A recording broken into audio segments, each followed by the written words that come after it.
Hello, guys, manifestors, tribe. How's everybody doing? Spiritual awakened individuals. How's everybody doing today? Today I want to talk about um, self change, or changing yourself, like escaping what's called your past, so that you could create what you call the future. Concepts of that. People always ask me a lot of times. They say, "Hey, man, can I change the past?" Because things are always happening. We're always moving, and you know the interesting thing about it is the way time works with us is a little different than we perceive time. So I'll say it again to make it very simple, because this is going to tie into how you can change yourself to become, a better version. I brought your book, brother. Thank you, Lightworker. Yes, get that book. The book is good. Two books I have: Manifest It with Quantum Physics, or Manifest How to Manifest It Winning the Lottery Using Your Subconscious Mind and Quantum Physics. Very enlightened, deep book. I made it very simple for you to understand how the laws of the universe and nature works.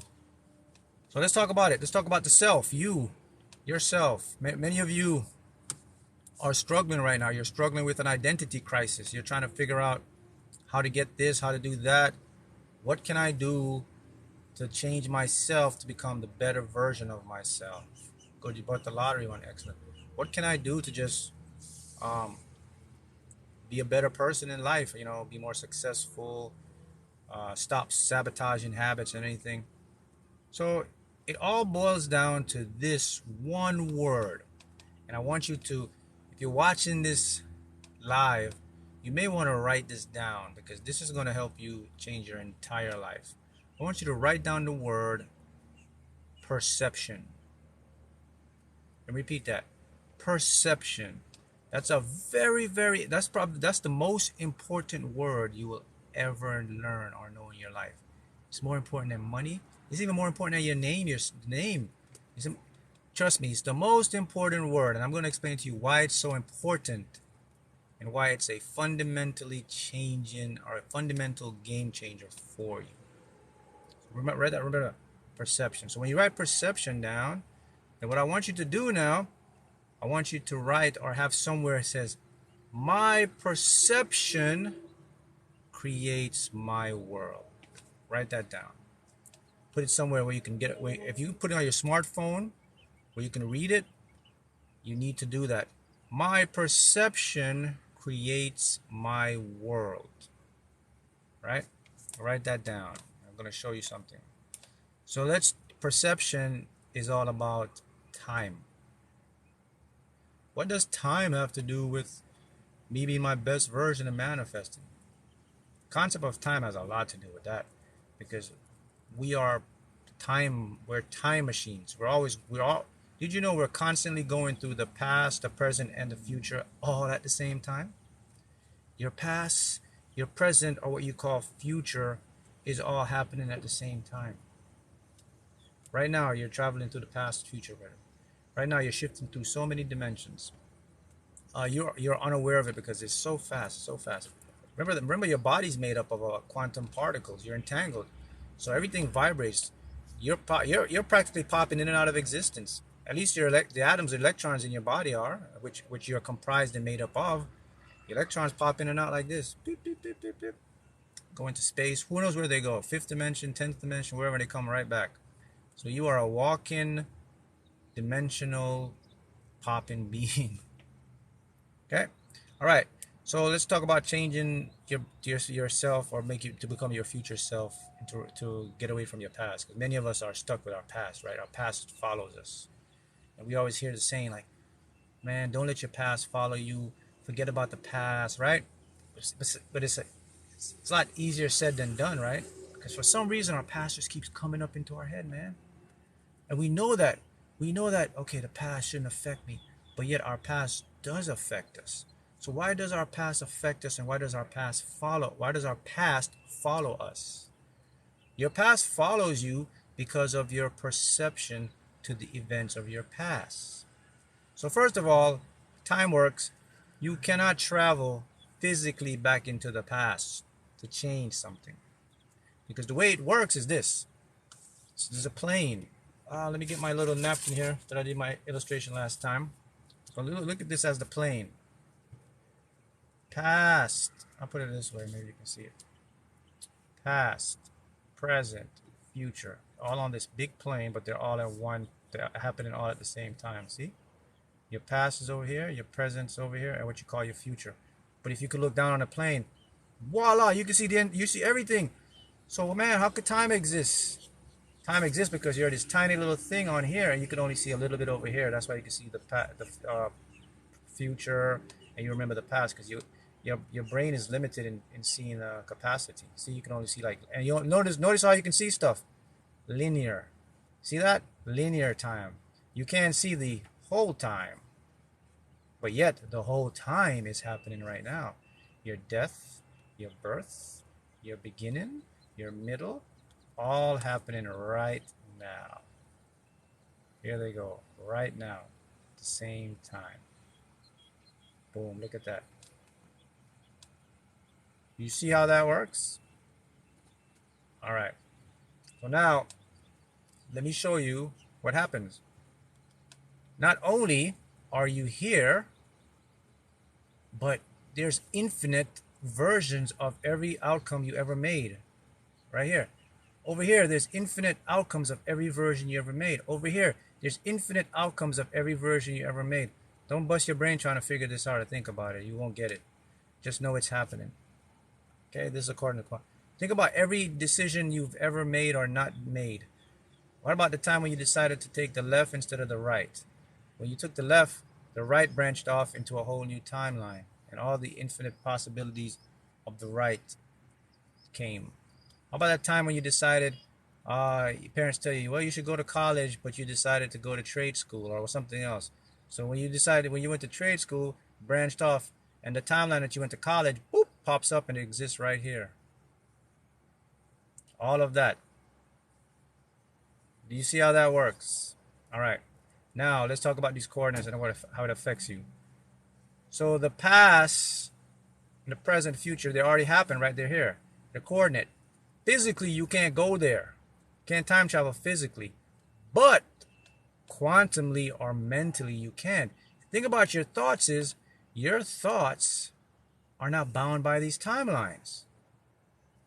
So you can actually time travel back to your past with your thoughts. And the key word I told you, you change the perception of the past. If you change the perception of the past, it brings a new meaning into your present. Let me give an example of what that means. Someone talked to me today. Let's say you had an incident with a friend or someone that became your enemy, and they did something bad to you in your past, right? And you haven't spoken to them for years, for a year or so. And then you say, you know what, I want to fix it. So what you do is you go back into the memory of the event, but you change it. Instead of seeing this person like treating you bad or anything, you start to see this person like treating you very good, and they're like doing the right thing for you. They're not mad anymore. Guess what? You've changed your past, the perception. So now what happens now, if that person's still here with you, you can influence their minds, and they'll actually start to become more nice or be your friend. That's an example of how you change the storyline of your past. So it means that anything that ever happened to you in your life, all you have to do is revisit it, but give it a new perception. You give it a new meaning. It didn't happen the way you physically seen it happen. It happened this way. The way it happened was a better way for you to, to be.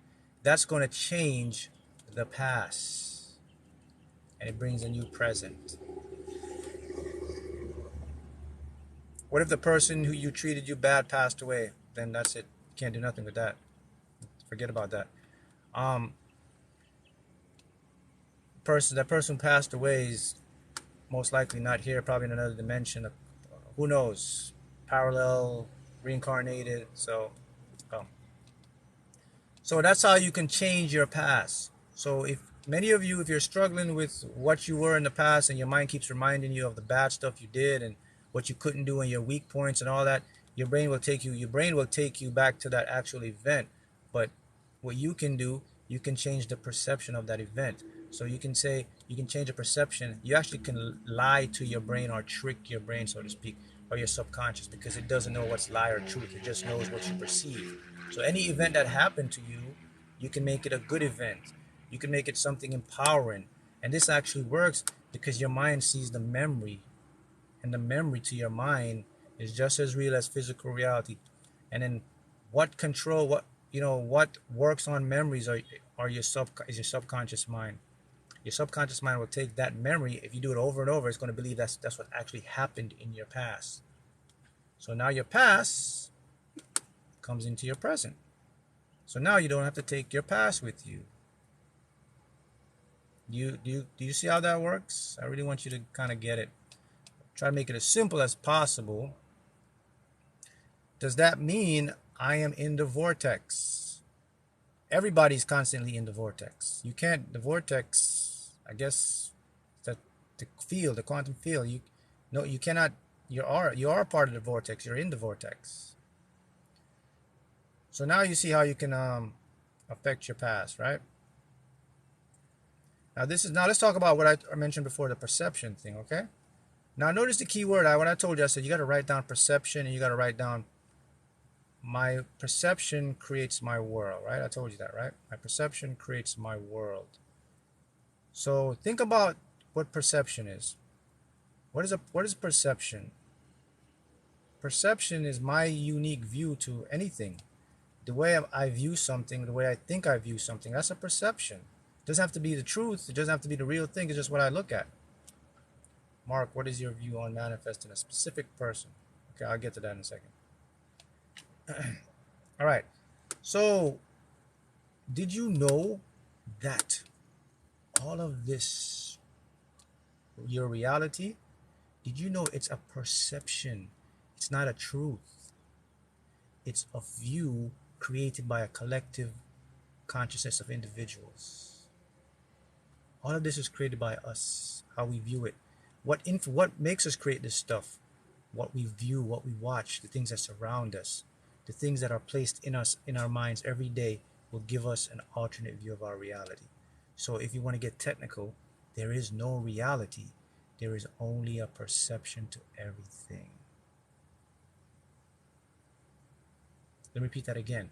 There is no reality. There's only your perception to everything. So that should tell you when you get up in the morning that you can actually physiologically change the world, your world. Your world can become the way you perceive it. And we can even back this up further through how quantum theory or quantum physics work. Because now we know that it takes an observer, you, to create reality. You turn off the observer, you turn off reality. Each observer on this planet, which you're an observer, each observer has their mini universe. You exist among other people, but in your own universe, your own world. You ever hear saying the world's in your head? It's actually true. So even you're standing to this person, even though they're next to you in the same dimension and you can touch each other, in your mind, you have a different view of the world. That's a reality. In his or her mind, she has a different view of the world. That's a reality. Now what happens is, you can actually change that by your perception in your own mind. You can start to see your world different, even though both of y'all are in the same world. Guess what will happen?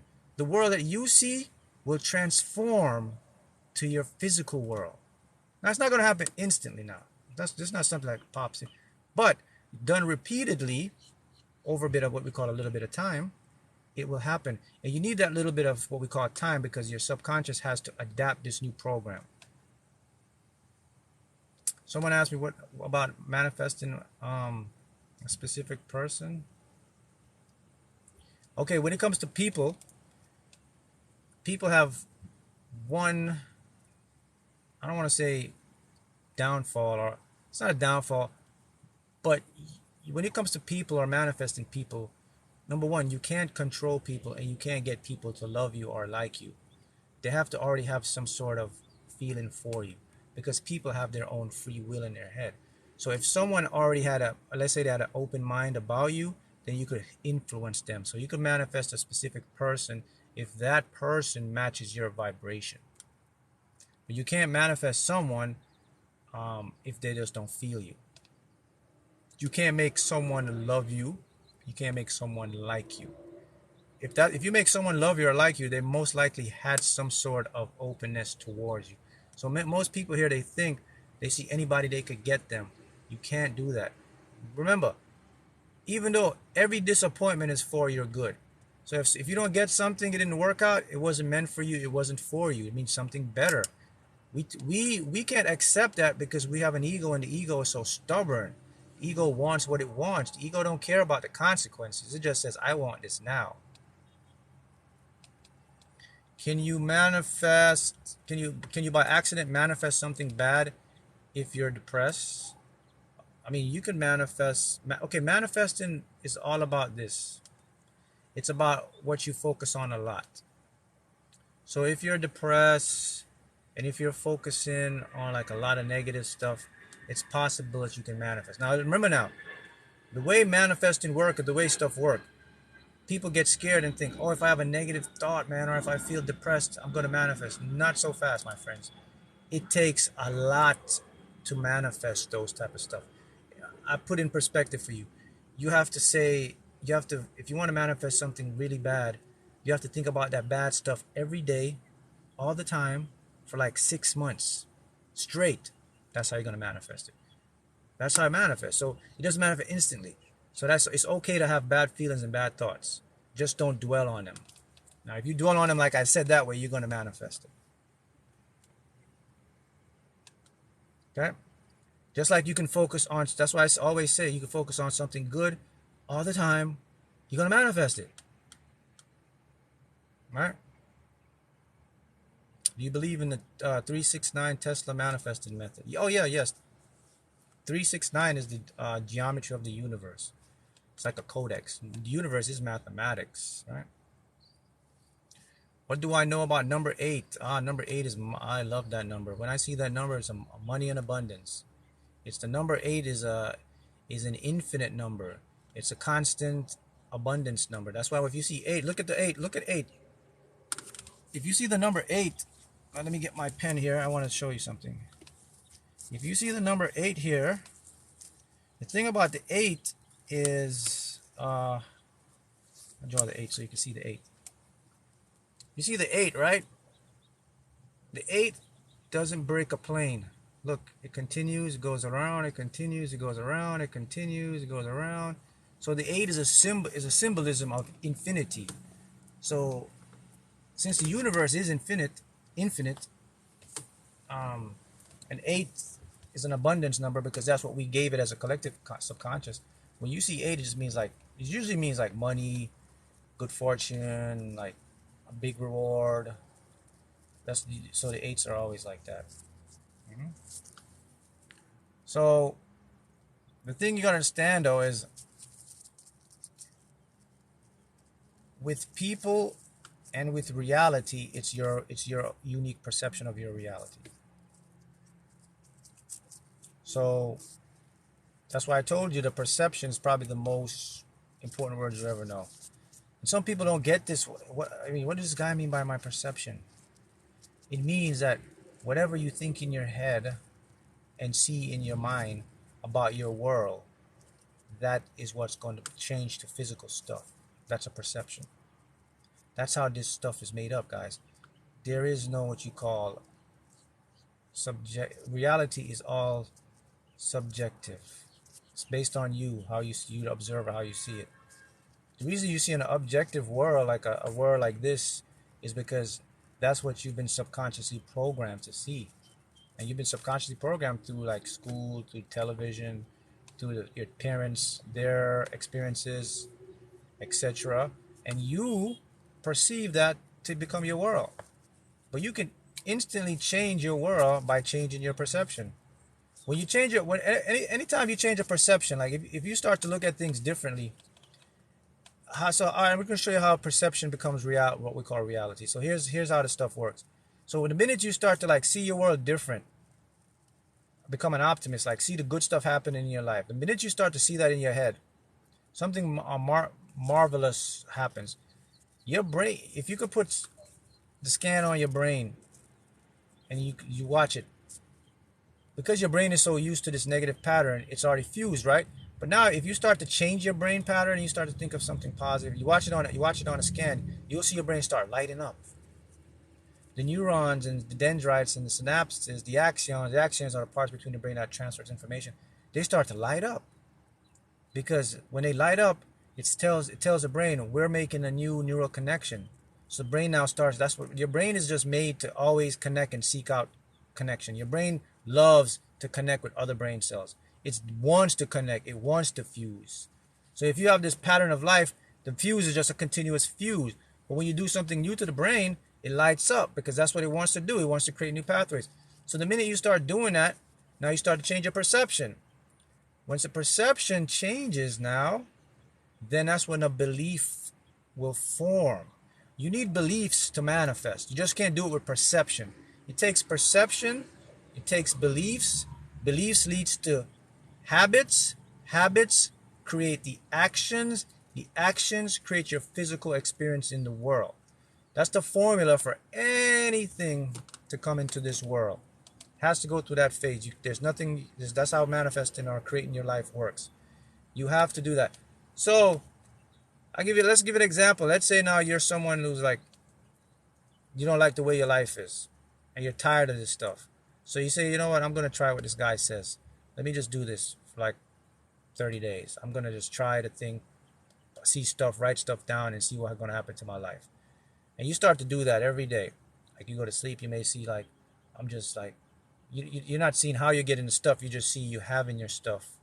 Man, look at that. I'm having more money. Look, my paycheck's raising.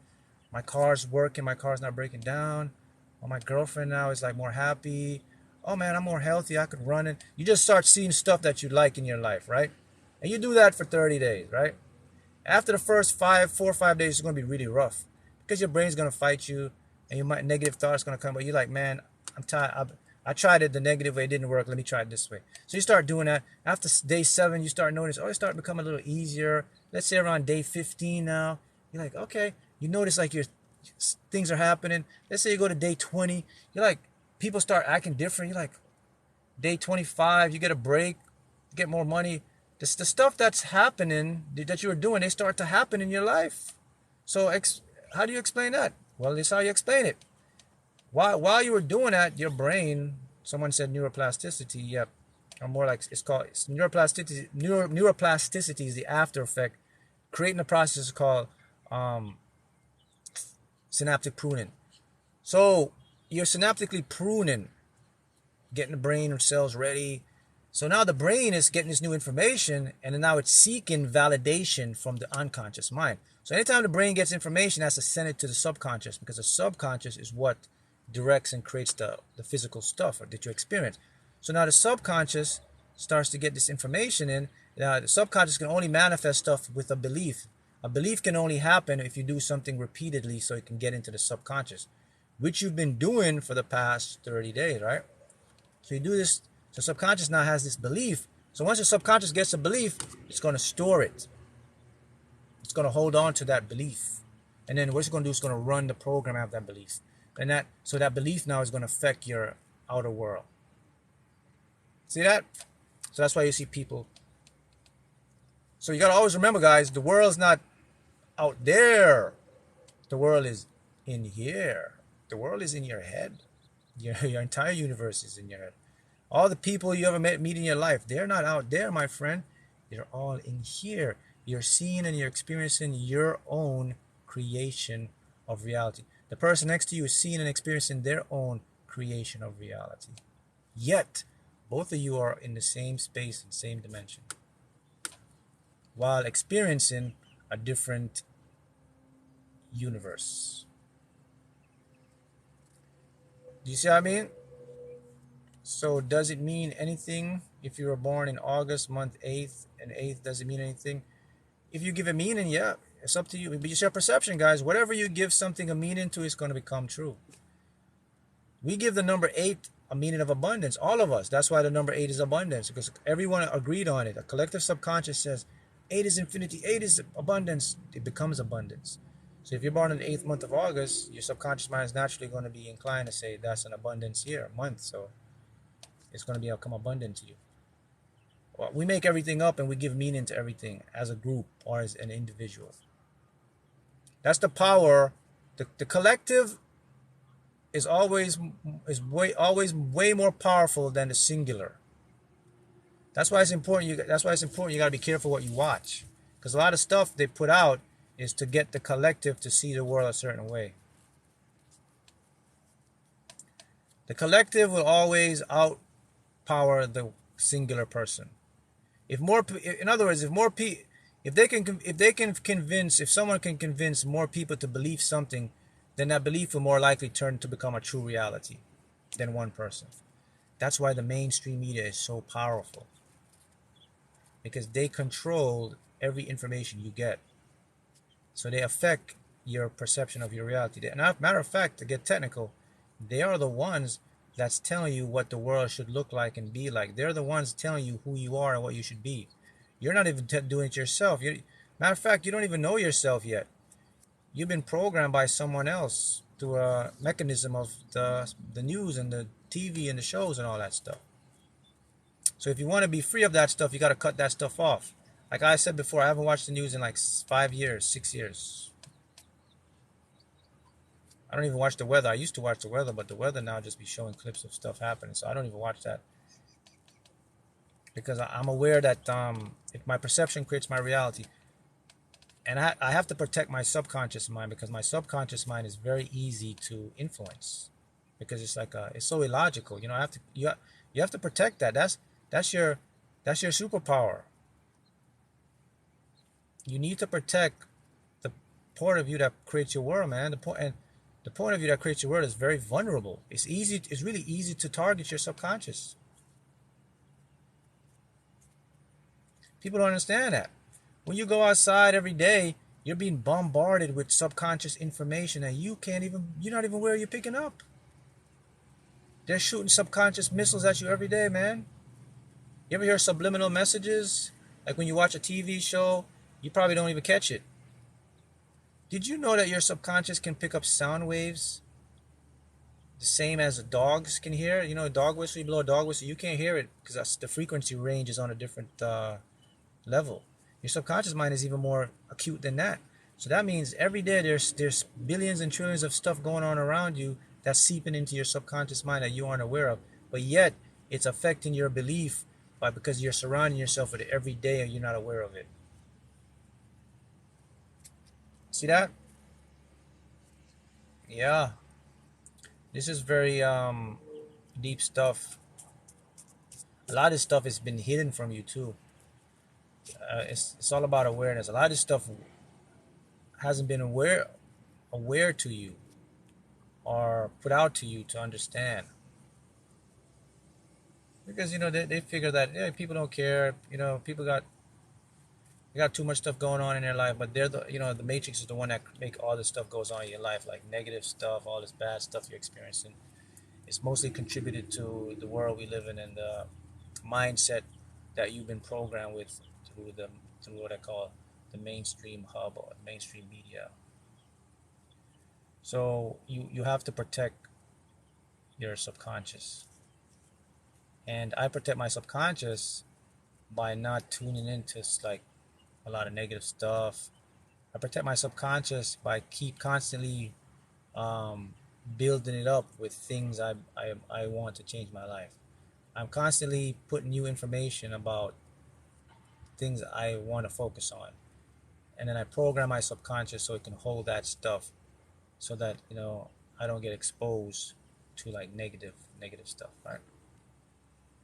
See how that works?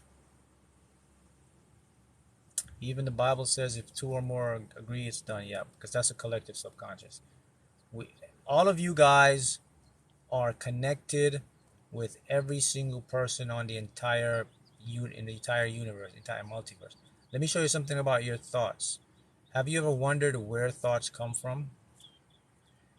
Did you know that every single thought you have or you ever will have, or any imagination you ever have or will have, it's already happening somewhere in the multiverse. If you have a thought about something or a version, or you watch those sci-fi movies like Star Trek, and they make all these different characters in space and these different aliens, and you say, man, you say to yourself, man, people are got some great imagination. How could they come up with all this stuff in their minds? The reason they come up with all this stuff in their minds, the only reason you could ever come up with any thought in your mind is because it's happening somewhere. You can never have a thought that's never happening somewhere in the multiverse. Impossible. So that means anything that you can imagine and come up with, it's happening somewhere right now in a alternate parallel multiversal dimension. Why, Mark? Well, because thoughts create our worlds. If you don't have it, it doesn't exist. It can't exist. If you have it, it has to exist somewhere out there, because everything is entangled. You're not only entangled with your father, your mother, with the entire planet Earth. You're entangled with the whole multiverse, the universe. You and the universe are one and the same. Actually, there is now scientific evidence showing us that the universe may actually be a sentinel living being. You say the universe is actually alive. It's a consciousness. It's conscious. They say that now there's some evidence that, okay, it's looking like the universe may be just us, just experiencing itself as a human experience in all different fractals, constantly evolving or learning, whatever you call it, consciousness. And we know this because we look at the radio waves and the frequencies, that information coming from the universe. We have radio telescopes. We can hear the stars talking, so they're speaking out information. Also, when we look at how things evolve, like our DNA and our program, when evolution started, it seems like evolution had this code in it to just evolve to the perfect way. Like, look at you and I. You evolved perfectly to breathe the atmosphere on this planet. Your lungs is entangled with the air. You help the planet, actually, because the plants give you oxygen. You give the plants carbon dioxide, which they use for photosynthesis, and they send it back out. So you see, each one need one. So you're so plugged in. The pressure is just perfect for your body, where it doesn't crush you. The weight, the gravity of Earth, everything just seems to just magically works for you. Do you think that's like a like, wow? There has to be some type of mechanism there. Some people will call it God that did it. Well, you can say it's God. I agree with that. I say there's a God, but it's not a God like a man-made God in the Bible where he sits on a throne. It's not that. It's more of God is a more deeper understanding that you cannot describe physically. God is like an experience. Internal is a consciousness. It's a feeling. It's like you experiencing. So anyone comes to you and tell you that they can see God, or you can't do that, because it's here, there, everywhere, and nowhere at the same time. So with that, we can see that the universe is like what I always call it. I said the universe is like its own self-correcting code. Where can I find scientific proven facts? It's all over. You just gotta study and research. Type in stuff that I say here, and you'll see for yourself. It depends now. Where can I find that scientific proven facts? Depends. What facts do you want to know? The one about time, the one about the universe, the one about quantum physics, the one about you are the universe experiencing yourself. Which one you want to know? I mean, there's so much stuff being discovered every single day. Now recently we discovered that there may be a fifth force of laws of nature. We have four forces. We have weak, strong, electromagnetism, and gravity. Those are called the four fundamental forces that make up the whole world. Now they've discovered a fifth force that may interact, and that fifth force, it is not even from this dimension. Now the fifth force, they're saying it's in the fifth dimension. This physicists just discovered this. They're doing researches. They're using photons, and because photon is light, it doesn't carry any mass. So this force is affecting a massless particle. That's how we know it's a fifth force. So Bob Marley was a prophet. Governments are the thieves of the working class, not public servants. That's the matrix. I call it the matrix. So you have to understand, guys, that You are a very powerful person or being, that you have the ability to interact. You know, I said this before, right? That we're constantly slipping through different dimensions as you speak. Some of the stuff we still can't explain. For example, how can someone like remote view something in real time, right? How can you sit in a room and see something live happening across the planet? How can you have a dream of something and the dream came out exactly the way you see it? Well, you can explain those stuff through quantum entanglement and through the time scale of the universe being a plane, like past, present, future happening at once. So when people have dreams of future stuff and it happened, that yeah, it actually did happen already, but it's just on a different timeline. Okay. So you have to see, you know, okay, the thing about remote view where people, and remote viewing is actually, if you don't know this, the government they spent $23 million in the 60s and 70s, which is a lot of money back then. Between the Cold War, there were USSR at that time, and US had a Cold War going on. And the US found out that the Russians were using like psychics and people to spy on US stuff, and the US, and it was so accurate that the United States decided to put $23 million in a program. And they got one of the best remote viewers at the time. I think his name is Inga Swan. And there's like 40 or 50 of them, and they used to have them in a bunker, and they've sat them in there, and these people would sit there and they would see into the USSR in real time. They would look at submarines, they would see the serial numbers, they would see bases and all that stuff in real time through their mind. That's a scientific fact. Someone asked me for scientific facts. There's one right there. You can go look that up. I forgot the name. I think it's Project Blue Book or Project something. Looking Glass, one of those, but it's out there. It's declassified now. You can go read it on the CIA website. People don't take time to study stuff up, man. So these people would like remote view stuff in real time. So how can someone see something happening in real time? Well, everything goes back to quantum physics. Let's revisit quantum mechanics again, so that you can see that everything comes from the quantum realm into a physical. There is no physical. It's quantum as physical. The reason why people can see these stuff is because of entanglement. Light and every particle is entangled. So when someone can see something in their mind, they're actually entangled with the information, and that information is projected as an image, and that's why you can see stuff in real time. Same thing with astral projection. Someone says astral projection. They're doing studies on that right now. And look, I will say this, guys. This is something that gets overlooked a lot. The CIA declassified a ton of stuff about how consciousness and how we create stuff, and they see that they look at the mind as the mind is in this dimension, a different dimension, and the mind like oscillates. Go look. It's very interesting how the mind oscillates and create reality. Now that's the stuff that they could declassify. Have you ever thought about what about the stuff they didn't declassify? If they could, they declassified remote viewing, and that in itself is phenomenal. Like, man, these people sat there and watched something live in another place. They watched it. Whoa, they declassified that. That should make you think, man, what else that they couldn't declassify that we don't know, that we have no clue about? That should make you think. That's where you got to be like, man, there's some deep stuff going on here. Okay?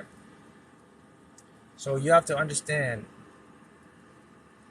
Someone said most Soviet stuff hung out in the North Sea. Yeah.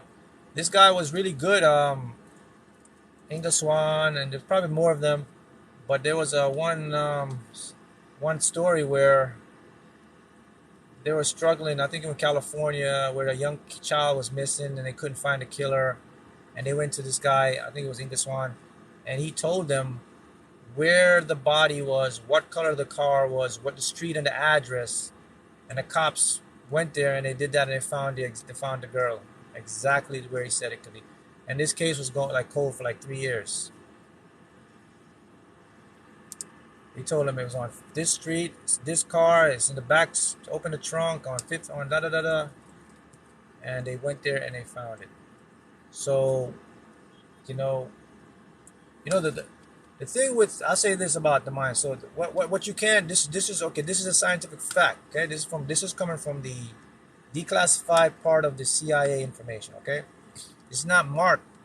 This is what the authorities are saying. This is what physicists are saying. Okay, according to the declassified information of how consciousness works, it says that, and this is something I knew long before.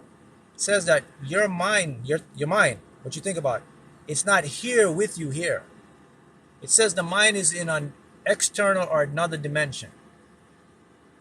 And it's feeding information to you here. Let me repeat that. The government, CIA, says that your mind doesn't live in this world. It's another dimension. It's just relaying information to you from a source. I knew that a long time ago, though. Yeah, I didn't need them to tell me that. So think about deeper. It actually says that you are like an avatar. You're here, but there's something somewhere else is programming you. Something is feeding information to you from here. How does the other dimensions catch up to this one? Other dimensions don't catch up to dimensions. Dimensions are like this. Let's use this as a dimension. This is a dimension. They're like this. So they never catch up to each other, but they're always this angle. You can't get to a dimension like the higher dimension. You can't get there physically. You only can get to higher dimensions through the mind, mentally. So now you have some dimensions that they can cross into each other like this.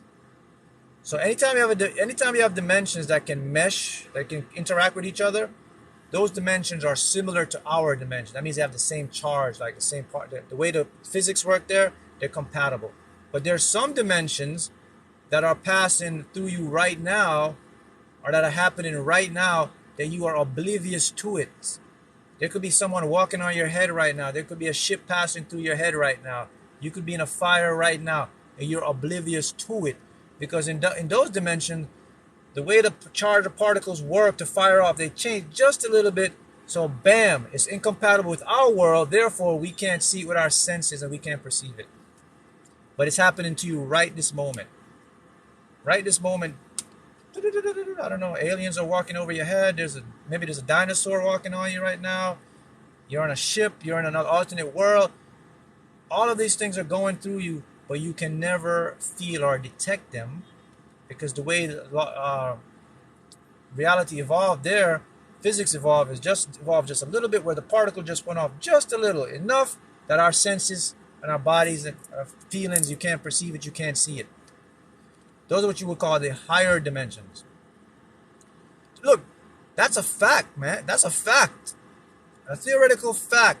Well, not theoretical doesn't mean fact, but in a theory, are a fact, because they can actually, they do experiments to show you this, that this actually is possible for dimensions to exist where it doesn't interact with our field of light. Like spirits. Yeah, spirits would be a great example of that. Angels, higher beings, where things, that's how it works. Now let me think about that. So if that dimension exists, right, it says not only there's that dimension, but there's an infinite amount of those dimensions where the physics just a little bit off. It says that there are some dimensions where it's devoid, where there's no life, there's no planets, there's a space. There's some dimensions where there are just energies moving around. There's some dimensions where you look exactly like you. There's some dimensions where you look exactly like you, but your eyes are a different color. There's some dimensions where you exactly look like you, but your jawbone, your cheekbone's just a little bit down. Some dimensions where your hair's a little bit longer. Some dimensions where you got longer hair. Some dimensions your skin's a little lighter. Anything that you can think of, infinitely, there's a dimension that exists where you live. You can't go there physically. It's just too far. And the reason you can't go there physically, because it's incompatible with how the laws of physics develop here. If you could go there, you would instantly annihilate, because the cells in our body isn't compatible with that dimension. As soon as you go in there, you'll die, because your body and your cells wasn't evolved for life in that dimension. So you can't get there. However, the thing is, you can go through all those dimensions though, through the non-physical, through your consciousness, guys. So where do you think we get so much information about knowledge and information? You ever wonder like how this all stuff come to me? Like, man, how did I get all these brilliant ideas and all those things? How did I know to do that? How did I get that idea? How did I get invention? From that dimension, a dimension of you. There's a dimension where you are like very wealthy. Dimension of you where you're very poor. Dimension where you're an artist, you're a piano, you're a president. All that is possible with the way we understand quantum physics. For people to get this, you got to have an open mind, and you have to understand how reality works. You can visit those dimensions through dreams, of course. All those dimensions you can tap into through your consciousness, through dreaming it, through meditating, through astral projection, astral travel, through remote viewing, through channeling. You can interact with all those dimensions through that way. A matter of fact, this is so profound that a lot of physicists won't even touch this area of study. The reason they don't touch this area of study because they can't have conclusive physical experiments to prove this. So the mainstream physicists or quantum physicists, a lot of them don't touch this because the money's not there. They're not going to get paid. Physicists get paid grants for like trending stuff. So a lot of physicists can't go into this dimension. That's why I always say the spiritual world, the stuff about astral projection, all this stuff, it's very early for physicists because nobody's paying physicists to do that stuff. Physicists are more into like supercomputers, making stuff like quantum teleporting computers, because that's where the money is. So they won't study this stuff because it's really above their heads. They can't figure it out. But you don't need a physicist to tell you that though, because you can experience it yourself. You experienced this before. You have a dream and you see something in your dream and it came true. Physicists can't explain that to you. You may see a spirit or had a being around you. They can't explain that to you. So you don't need them to explain that to you because it's going to be, it's a problem. They probably catch up to, oh, excuse me. The thing is, the thing about that is, all those stuff I talk about, like remote viewing and all those powerful stuff that you have the ability.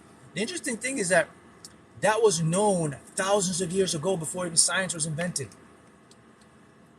Do you know that?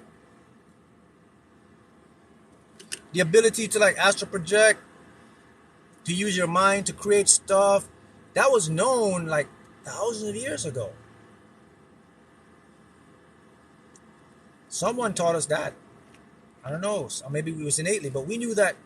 I mean, if you go back into the history, you read the books of different religions like Hinduism, Taoism, Buddhism, these different tribes, Mayans, the Dogons, even the Hopi Indians, they all talk about how there's a connection between the physical and the spiritual world, and the spiritual world creates the physical.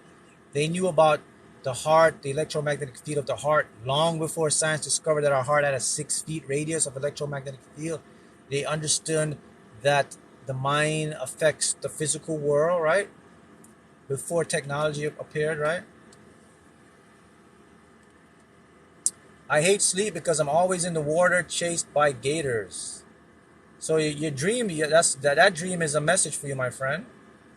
So if you have a dream where you see you being chased by alligators, it means that you have deep regret or deep guilt about something that you haven't put to rest yet. So the dream is telling you that you have to let that go. It already happened.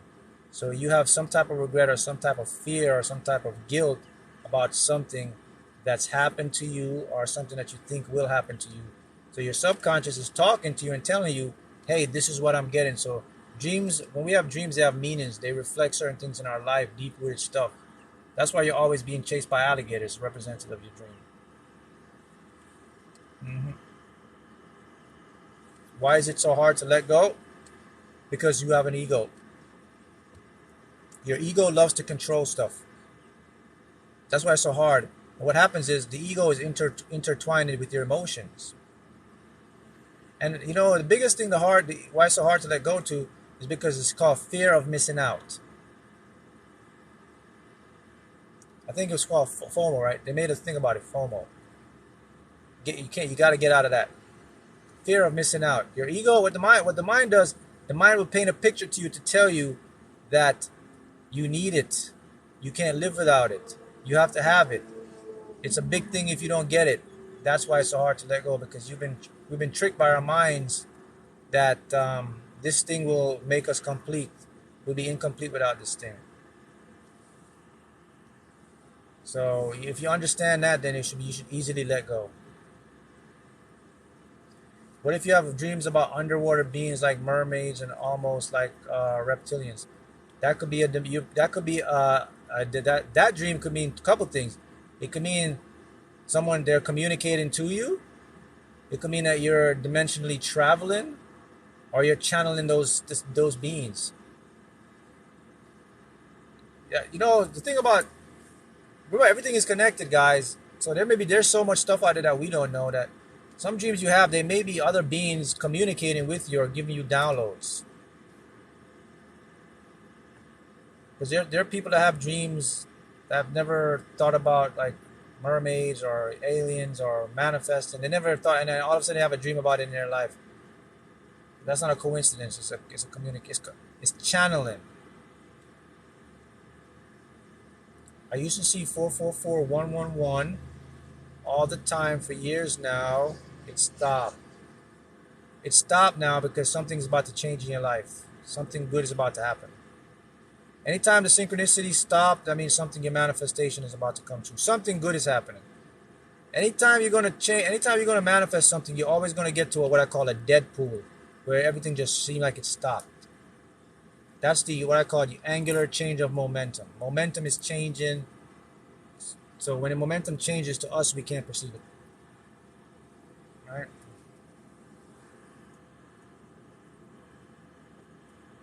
So that's what it means, right? What does it mean when you dream about someone and they call you when you wake up? It means that someone was thinking about you. Anytime you have dreams of people, all right, let me show you something. If all of a sudden, right, you start thinking of a person out of the blue, did you know it's not you? They're the ones thinking about you a lot. So they're reverberating what's called entanglement towards you. So if you can't get someone out of your head, it's because they can't get you out of their head. Because every information travels, guys. We are informational exchangers. Can you talk more about natural laws, universal laws? Yeah, well, the universe is, I say the universe is self-correcting code. It does have natural laws that we physically can't bypass, such as you can't go faster than the speed of light physically. You can't defy the weak. The electromagnetic forces, you can't turn them off. Without weak force, strong force, electromagnetism, or gravity, the universe can't exist. You and I wouldn't be here. And that one particle is responsible for that. It's called the Higgs boson. It's the particle, they call it God particle. It's the one particle that gives the mass to all the other particles. And that's just an ingrained law in the universe. Now, I'll say this. In other dimensions or maybe other parallel worlds, those laws may act differently. Like right now, this is actually a theory that is being studied seriously. They're doing experiments on this right now. Right now, they're experimenting that there is a antiverse, a universe, a mirror universe like our universe before the Big Bang, before our universe, but it's existing with our universe at the same time. But everything in this universe runs backwards. And within this universe, what we see as dark matter explains that universe, because we can't interact with dark energy or dark matter. So they're saying the dark energy and the dark matter is that universe interacting with this universe. They're doing experiments on that to verify that right now. So there is a anti-verse within this verse where time runs backwards. But now look, it doesn't say, here's the thing, it doesn't say in that universe that when you go to that universe, you become an old man and you go young. It just says time runs backwards. If you're in that universe, you perceive time a different way than this universe. To us, time runs backwards there, but if you're actually in that universe, time would, for them looking in, time would go backwards for us, for them, from their point of view. So you gotta understand that doesn't mean that when you go there, you're gonna become an old man, and you're gonna go young and become a baby or die. No, it just means that their view of time runs backwards compared to how we view it. So now when they look at dark matter and dark energy, because you can't see it, you can't interact with it. They're saying, okay, that's that universe touching, and that what's interacting with our universe is the filament of that energy from the anti-universe. They actually have some good experiments right now that's showing that, whoa, okay, this is possible, right? So you see, there's so much ahead of you that you don't have no clue about. So an anti-universe where there's an anti-you. Well, we do know that there has to be anti-you, because when the universe began, everything was equal. You had matter, then you had that antimatter. So something happened along the way where the antimatter disappeared and we had more matter. So where did the antimatter go? It's literally impossible for us to be here with more matter than antimatter. So antimatter had to go somewhere. So they're trying to look for that right now. They don't know where it's at. Now they're saying, okay, it could be this mirror universe, because it had to go, because when everything happened with the what we call the Big Bang, and the Big Bang was in the beginning, it was just an evolution of the universe. Then they had equal matter and antimatter. But our universes happen to have the matter, and they're saying that it's impossible. We can't be here. So they're looking for the antimatter. It has to go somewhere. No. I mean, there's theories of, but they don't know where it's gone right now. So that means there's an anti-version of you somewhere. It has to be somewhere. And they're saying that it could be. And okay, the reason they know this about this universe, this what we call antiverse, that's in our universe, they're meshed, is because they found something called the cosmic microwave background, cosmic radiation microwave background, or CMB. So what it is what happens after when everything exploded, right? The universe will leave like signatures of heat, like microwaves. So they have instruments, and they could see the remnants of the heat signature. That's how they're able to tell that, whoa, it's like a trail. There has to be another universe, because the heat signature don't add up for one universe. So that's how they've discovered. They say, wait a minute, there's actually two universes in one, ours and an anti-universe at the same time. But again, I said you can't interact with that universe because the laws of physics just a little bit different. So our senses and our perceptions, it will be invisible to us. They will walk through us, and them to us the same way. They'll walk through us the same way. That's how they discovered this, because they said the numbers don't add up. There's too much energy for one universe. So that means there got to be another universe here. So that's how they're coming to this theory. But again, all this stuff I knew before this stuff happened. You see, the thing about when you become spiritually awakened, or you're into the spiritual world, you get downloads, you start connecting with your higher self, you start to know stuff like this innately. You may not have the scientific ways to put it forth like physicists do now, but whenever it comes out, you say to yourself, oh man, okay, I thought that before. I already knew that. So a lot of this stuff, many of you probably did know already. Because, when you get into that spiritual world where, I call it the quantum world, that's when you start to see the. So you'll know, because you experience trippy stuff, man. You always, like, some of you get deja vu, you get a dream. Like for me, that happened to me a lot with the lottery. I'd see these numbers in a dream, and I'll play them, and they'll come and I'll win. I'll be in real time, and a truck will pull up next to me, and it'll just show me this number, and out of the blue, my mind will just, out of all the numbers I could see, my mind says, get that number, and I'll play that number, it comes out. So I kind of knew there was something trippy going on, like parallel dimensional shift. I already knew that.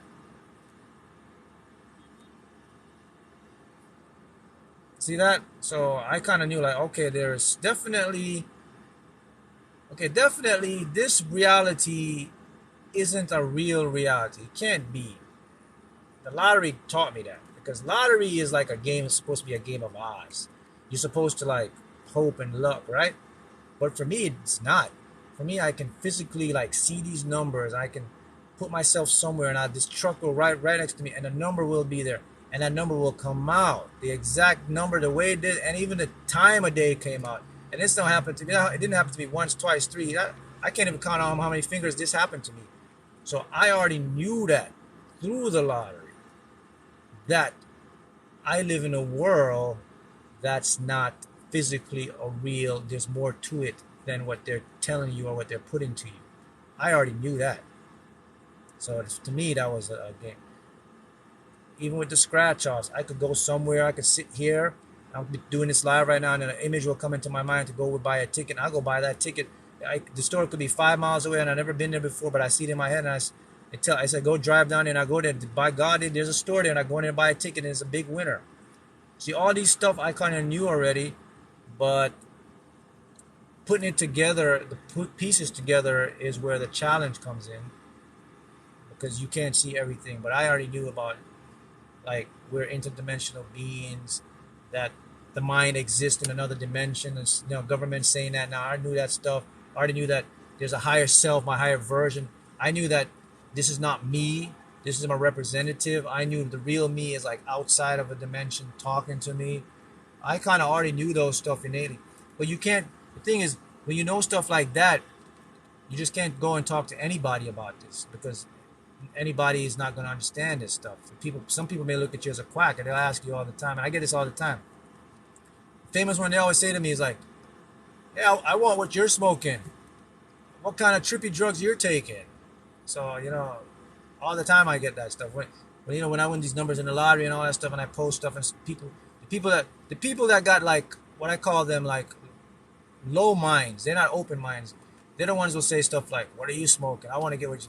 And you can't blame them, because they're ignorant, and because they aren't aware of stuff. It's just like if a higher intelligent being came down to you right now and looked at you, you'd probably be... the best way is like a caveman. If you're a caveman, let's go back to a caveman, and you the future self now goes back. Make it even easier. Let's go to the 12th century, when they had horses and swords. And let's say you go back there right now in a Lamborghini with this shirt and this hat and my sneakers and jeans and my bracelet and my cell phone in my hand and my glasses on. I put my glasses on, and I go back to the 12th century like this, and I go back to the 12th century just like this, and I stand in front of, like, the gate. They'd all look at me like, right? They'll be tripped out. But I'm there. See that? So some people are like that. They're like, so their minds are shocked when you tell them this stuff. They're like, what are you smoking, bro? What do you drink? Well, what kind of drugs are you on, bro? That's the analogy to these people. And unfortunately, some of these people are what I call the bots, or the NPCs. They're the non-player characters, because these people are what these people are. Do you know what the definition of insanity is? Let me tell you the definition of insanity. These people say definition of insanity is doing the same thing over and expecting different results. That's not a definition of insanity. Here's the definition of insanity. The definition of insanity is the people that are fighting to protect the system that's tearing them down. They're fighting to protect the very thing that's stopping them from succeeding. That's the true definition of insanity. That's the matrix. The people are fighting to protect the matrix, and they don't even, the matrix is the same thing that's making them poor or instability. That's insanity. My job, all I want to do, I just want to motivate, to inspire you, to make you have an open mind, and to make you think more. That's what I want to do. That's what I'm doing. But to do that, you have to bring awareness to what's happening with the mind. People's minds, you have to expand your mind, people. You have to be an open-minded person. Because 90% of the people are insane. 50% of the people that, when I put stuff like this, half of them are the ones that are fighting to protect the thing that's killing them. Think about that. They're fighting to protect the very thing that's making them struggle, that's making them limited, that's keeping them from being a free thinker, that's keeping them from living their biggest dreams and having their biggest goals. They're like, and the Matrix is sitting there laughing like, yes, good. Probably looking at them saying, look at these suckers. They're fighting for us, and we're the one that's pushing them down. That's the true definition of insanity. So I always challenge people. I say, look, you have to research.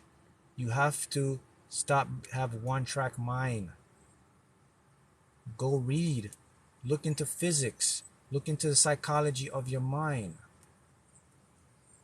People don't even, some people didn't even heard about the subconscious mind. They never heard of a subconscious mind. They don't even know of a conscious mind. They don't even know that they had a critical faculty. They don't even know they have three minds. Some people don't even know that. I think 90% of people don't even know that they have three minds inhabiting one mind. Can I define insanity again? Yes, insanity is the people that's fighting to protect the thing that's keeping them down. And they have no, that's insanity. They'll fight you who are trying to expand their mind and help them to see their higher self, to see what the reality is. They'll fight you to protect the thing, the matrix, that's actually making them bad or putting them down. That's insanity. Yes, three minds. How many people know that? Conscious mind, your thinking, rational mind. Gatekeeper mind, it's called the critical divide mind. It's the mind of reason between the subconscious and your conscious mind. Any psychologist knows this stuff. Yet most people don't know that. When you tell them they have three minds, they look at you like, what this guy's smoking? And those three minds are running them right now. When you tell them you have a subconscious mind, and when you tell them you are 99% a subconscious program, bro, what kind of drugs you're on? Bro, I'd like to have some of what you're smoking. And they continue to live their life in the same program, in the same robot. Yeah. The gatekeeper part of your mind works this way. When you're a baby, you're in what you call from the age of 0 to 6. That's called the neonatal state. So when you popped out your mom's womb from 0 to 6, neonatal, it means you're in a hypnotic trance state for 6 years of your life. Theta state. That's why it's easy for you to get programmed into your head, because you're subconscious. Your subconscious mind developed. The subconscious is the first part of the mind that developed before your thinking mind. So let's say 0 to 6. That's why when kids exposed to stuff like trauma and all that stuff, it stays with them until they're older, because the subconscious can't see time. It says everything is happening now. So that's why people have so much trauma in their bodies and their minds, because they see stuff on their parents and it became their beliefs, because your subconscious can't think. So like when your mama says, boy, money too hard, that's a belief. When the preacher you go to the preacher says, there's a heaven and a hell, that's a belief. When the preacher says, money is the root of all evil, you can't have money, that's a belief. You're 6 years old now, that's done, it's in there. The next phase of the mind now is the intellect mind develops. That's called the conscious mind. So we had one mind, the subconscious, then we had the intellect mind. So the intellect mind starts to develop. Alongside the intellect mind now is the critical divide starts to develop. So let me give you an example what the critical divide does. So the intellect mind now says a baby now, let's say you're a baby, or let's say you're 6 years old, you're not really a baby. But you can say from 3 on up, it starts to develop little by little, but after 6, it really comes in. So let's use a baby. The baby goes up, and the baby sees the fire. The baby is going to try to touch the fire. Why? Because the baby doesn't have the critical divide that says if you touch that, you're going to get burned. That hasn't developed yet. So the mom will say, hey, don't touch that. The baby looks at the mom, still don't get it. So when the mom turns away, the baby touches it, baby gets burned. Now the critical divide starts to develop.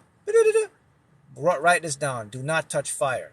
Next time now the baby goes, sees the fire, something clicks. That's the critical divide. See, it's talking to the subconscious, say, hey, we touch it, we're going to get burned. Those are your three minds. Most people don't know that. The most powerful mind is the unconscious mind. People may think they're doing things consciously, but they don't even know this as well, that we are about 90-something% our habits and our actions. Facts, not Mark talking, proven stuff. All this stuff psychologically proven, profile. You do it every day in your life. All of this. And yet people are oblivious to why they can't change their life. Why it's not working for me, man. Why am I stuck? Why I keep repeating the same pattern. And they blame other people for it. They never look at themselves. They put the victim. Let me show you something, man. If you want to change something, don't blame people. Look into yourself first. High chances are it's a subconscious block that's holding you. And it's your own subconscious mind that turns you into a victim. Your own subconscious mind protects itself by making you a victim. It wants to push the blame onto the other person because it doesn't want to change. That's how smart the mind is. That's why people stay in the same habits for so long. I mean, how do I know this stuff, guys? Because I'm a walking experiment, man. This happened to me. All this stuff I'm talking to you is some stuff I've experienced on myself. So I'm not just talking and just telling you what I read on a research paper or what I've seen on the studies. This is real life. My life is an experiment. Everything I tell you guys and what I learn is from my own life. I'm the experiment and the experimentee at the same time. I'm always observing my mind, my thoughts, my actions. I watch what I do. I see what I do. I see stuff that I make. I become the experiment so that I can change my life. So what I do is I say, okay, I'm no different than Bob, Sally, Billy, Tom. We're all the same persons. So if it happens to me, I sure as hell know it's happened to them. So let me just show people what I've learned. Maybe they could change their life for better. That's all I'm doing. Experience is the best teacher. How you tap into your higher self? Let's talk about the higher self. Even that one. When I tell people every day, I said, look, people, you have a higher version of you, man. I tell the people all the time, I said, look, when you go to church, whatever they tell you at church, it's a lie. That's when they ask me, what am I smoking again? And I tell people all the time this. I said, guys, look, there exists this higher version of you. You can call it God or whatever, but it's different than the God they made up.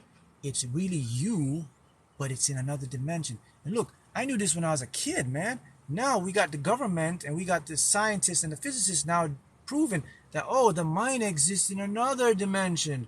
Okay, so that higher mind of me comes in another dimension. So what is this higher self, bro? Like, what? How do you know it exists? What proof do you have again? Well, I'll go to the lottery.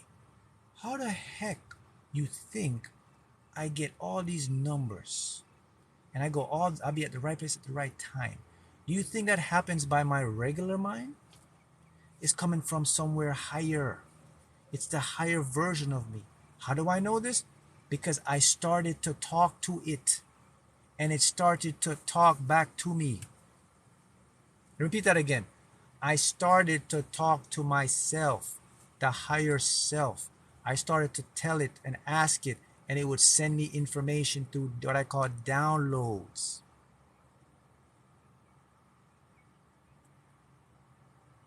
And when I do this stuff, it works. It gives me warning. It gives me dreams. It gives me visions. It'll tell me where to go by the numbers. It'll tell me what store to be. I'll go somewhere and it'll pop into my head. The voice will talk to me. It's not coming from this place. It's coming from somewhere else. And here's the big thing about it. When I started to tell people this, I had 1, 2, 3, 4, 7, 8, 2005. All these people now started messaging me and say, hey man, I've been hearing that same thing, but I just didn't know what it was. Man, you're right, man. I had a dream about that and I didn't listen. I ignored it because I thought it was just this. I thought it was that. Oh, the preacher told me it was the devil. Oh, I thought it was just Satan trying to tempt me. Oh, I thought it was da-da-da-da-da.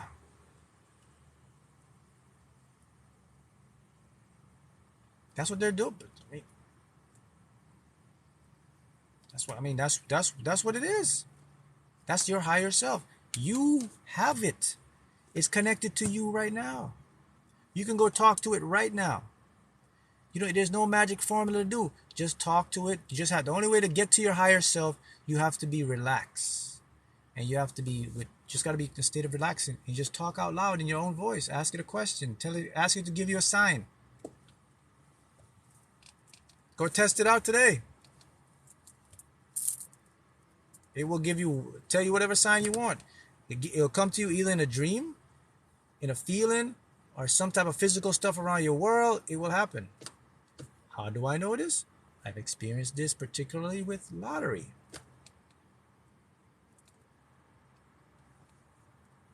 There is no way, and I post this already, there's no way that I'm driving my car and this truck, which trucks pull up next to me all the time, 7 days a week, 5. This truck pulls up to me just like a regular truck, and my eyes locked on this number on the back of the truck, 4500. I see numbers every day, but that particular time, the voice says, hey, pay attention to that number. Matter of fact, take a picture of that truck. And I did. Go play that number. And I did. The next day, that number came out. Over 70,000 in winnings. Where does that come from? Someone can explain that to me right now. I'm ready. If you can tell me that there's a logical explanation for that, I'm ready to hear it.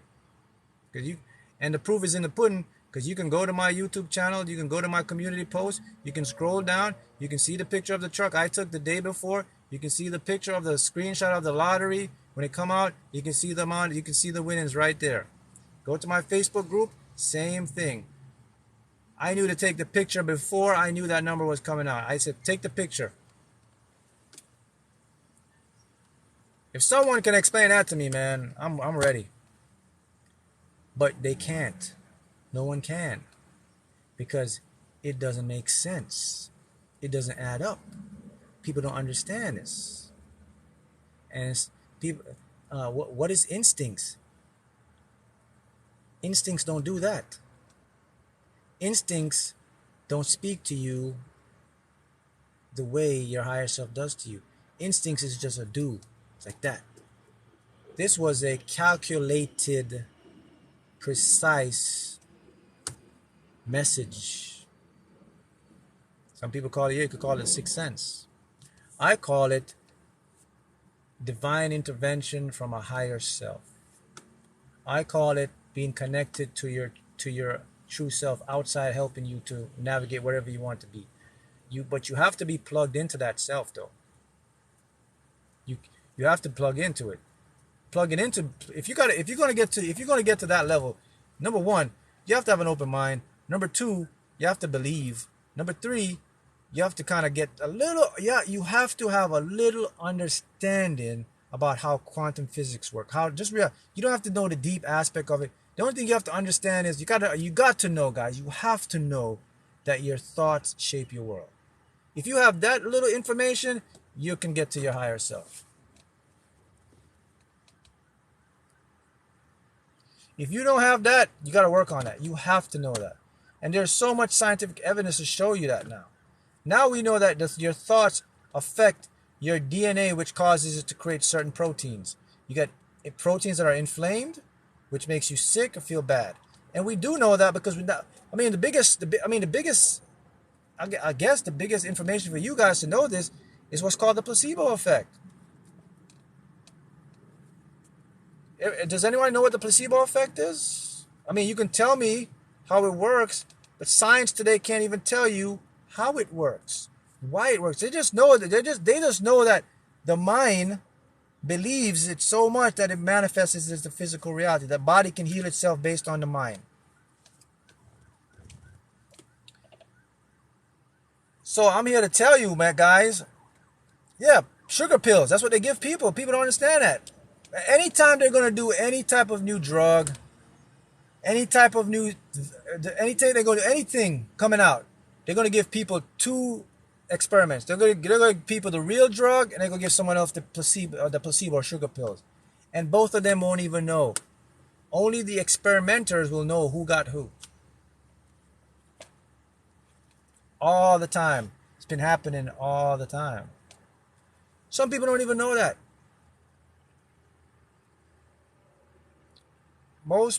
You guys here, a lot of you guys know this stuff, but this is for people who are new or are trying to figure out their lives.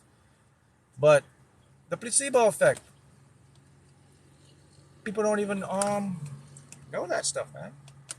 So I'm here to tell you that you do have a higher version of you right now that's ready to assist you, to help you. But it can't talk to you if you don't know it's there. And so someone would say, well, Mark, if you got this higher version of you that can do this stuff with lottery and all this stuff, why does it just come down and tell me? It probably has been trying to talk to you, man. But you know what? It's your stupid ego. Your stupid ego been kicking it out, bro. Your stupid ego been telling you, that's fake, that's flaw, don't listen to that. What about that information you got in your mind and you threw it out? What about that aha moment? What about that idea to create something, an invention, and you threw it out? And then somebody else pick up on your idea and are rich, and you said to yourself, damn, that was my idea 6 months ago, and this guy's got my idea. I wrote that song, and this person's singing my song 6 months ago. It's been talking to you forever, bro. But your ego kicks it out. You have to be able to differentiate between the voices in your heads. You have to know who is talking to who and who is communicating to you. Most of us, we're used to the unfriendly voice. We're used to that voice that manipulates and tells us we're no good, tells us what we can't do. We always hear that voice all the time. The voice that tells us, you're not good enough, you're not qualified, you can't get that way, you can only do so much. That's the one we hear the most. We don't hear the higher self voice. Yeah, it's called the fear voice. You hear the fear voice the most because the fear voice creates more emotion. You see, your higher self never gives you emotions of fear, doubt, worry. The higher self voice will always be a voice of peace, neutrality, because it knows all, it sees all, it knows everything about you, it knows how to help you. So there's nothing for it to fear to put into your body. But because of the matrix and because of what we've been surrounded with, we're constantly being fed fear stuff. So your ego is going to eat that up. So by the time your higher self is talking to you, you can't even get it.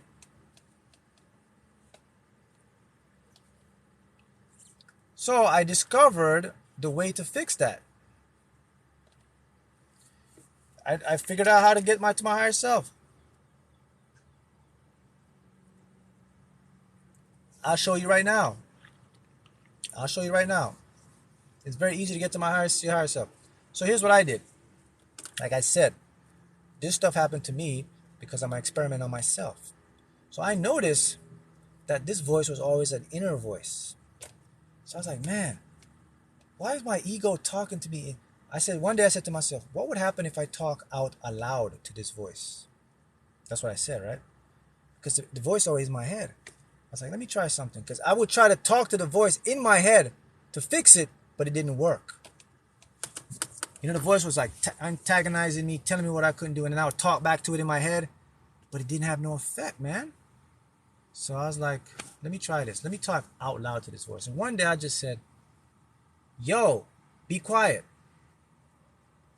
And the voice in my head just shut up. I couldn't believe it. It shut up for like a split second, but it shut up. And I was like, damn. I kept talking out loud every day. I was like, yo, I don't want to hear that. It shut up. And then every time it shut up, it will go from a split second to 2 seconds to 3 seconds. The more I talked to it, the longer it became silent. And I was like, bingo. That's the secret. Then it got me even thinking deeper. I was like, why didn't I notice before? Then I thought about why I didn't notice before. Because as a kid, the Matrix was trying to trick me. They programmed me to think that if I talk to myself, I'm crazy. That's why they put a lot of stuff out when I was a kid. Don't talk to yourself. If people talk to themselves, they're crazy. So I resisted to talk to myself because I bought into that game. But it was all game from the Matrix, man. They didn't want me to figure out who I was. That's it. When I discovered that, I was like, damn, no wonder they don't want me to talk to myself. No wonder when I get a certain age, they portrayed people talking to themselves as lunatics. And that's what I thought too, guys. Because I was scared to talk to myself because I was like, people going to judge me. I'm like, am I going crazy? Because I bought into the Matrix. Because the Matrix programmed me to do that. How many people you see talking out loud to themselves? If you see somebody talking out loud to themselves, they don't have a phone. First thing will come to your mind is that person right there is a lunatic. But all along, that was a genius. So I started talking to myself every day out loud. I didn't care. I didn't care. And it worked. I fixed it.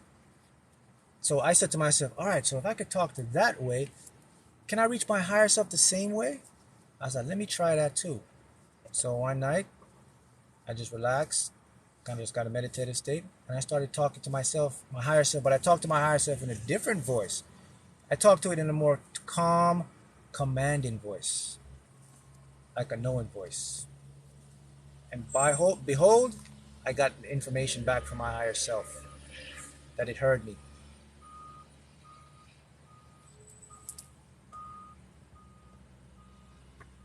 That's how you get to it.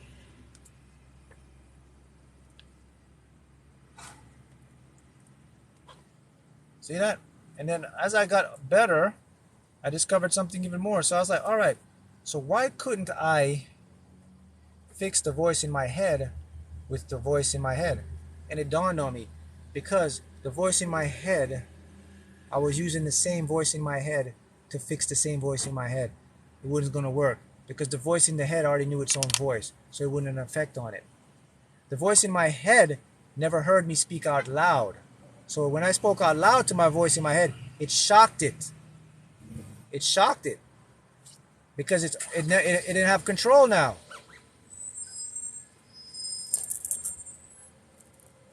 It shocked it.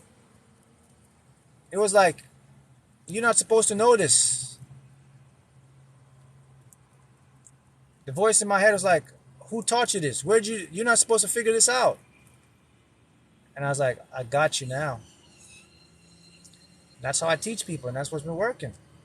If you want to fix your ego, you got to talk out loud. You got to tell your ego, not in a bad, like, you got to tell it in a commanding way. Hey, chill out. Only positive stuff. Hey, we're not going to go there. And that voice will shut down.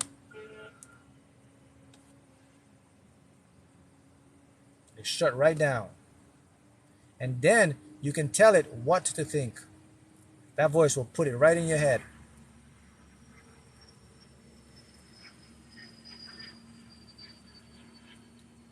Tell your voice what to think, man. It'll come right in your head. Tell you what to do. Somebody said the Matrix taught us to keep the voices within us so spirits won't alter your blessings. Yeah, that's the Matrix. I mean, first thing came to mind was like, no wonder they're telling people to don't talk to themselves. And they make the stereotype where you talk to yourself, you're crazy. Now I know why they do that. Then I remember was something from the Bible. It says the power of what? Power of life and death lies in the tongue. In your voice. It was, see, everything was already there, guys. I just had to put the puzzle together. The clues and everything was there already. Yeah, I remember there's a verse the Bible says, the power of life and death lies within the tongue. The tongue is speaking. Speak. It's not in the head. So they knew something thousands of years before. If they put that in the Bible, see? So I started to like, why the hell would they tell people not to talk to themselves? Because it would empower people to understand that they have the power. Just like what they're doing now with imagination. They're trying to shut down people's imagination. They shut down your imagination. They don't want you to use your imagination. People always ask me, Mark, you always talk about who? Who are they? They are your media. They are your schools, man. They are your own friends and family. They are your parents. Now look, they don't know it that they're doing it. They're just been misled to do it. But that's who they are.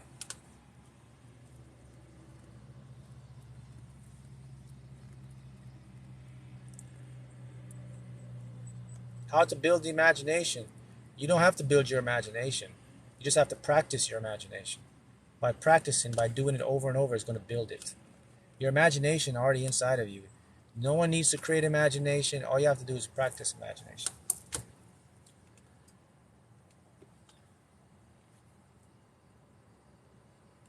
You practice imagination, it's just like a muscle. It becomes better and better.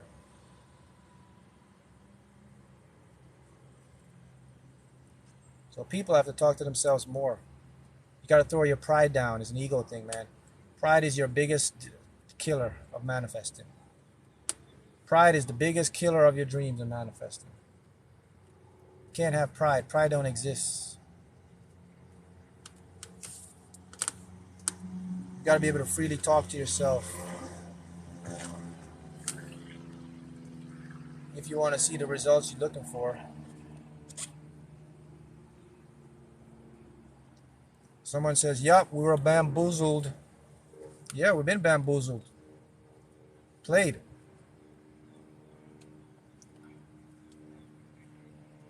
I'm teaching my children law of LOA. They're receiving boards and journals, yep. Nope, there are no coincidences. Someone asked, so there are no coincidences? Nope. Everything has a meaningful impact somewhere in your life. You might not see it today, but somewhere down the timeline it will show. So thinking someone is cheating with no evidence is so self-defeating. That's correct. If you don't see any evidence, or if you don't have this internal feeling of it, if it's more like an analytical thing, it's more like an ego thing. Like you will, if you when you know it's from your higher self, when someone's cheating on you, it will be a feeling. The feeling would be like this: I can't prove it, but I just know something is up. You just know that, like, with a firmness. Like, you just, it's not like a guess. So like, you know, it boggles you every day because you just know it, but you don't know how to prove it. That's when it's more likely true. But if it's something you're watching and looking and thinking like, maybe he is, maybe it's an ego thing.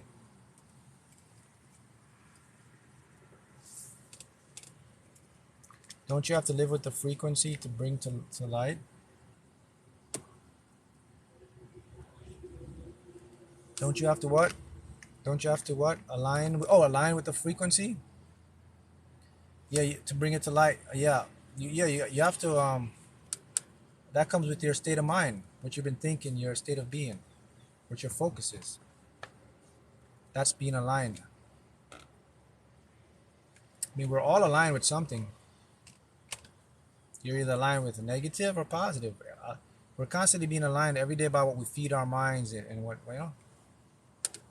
Can your higher self tell you where something is that's lost? 100%. If okay, let me tell you how, okay, so talking to your higher self is different than talking to your regular self. So here's the rules that I discovered when you talk to your higher self. So for example, if you lost something, this is what you do.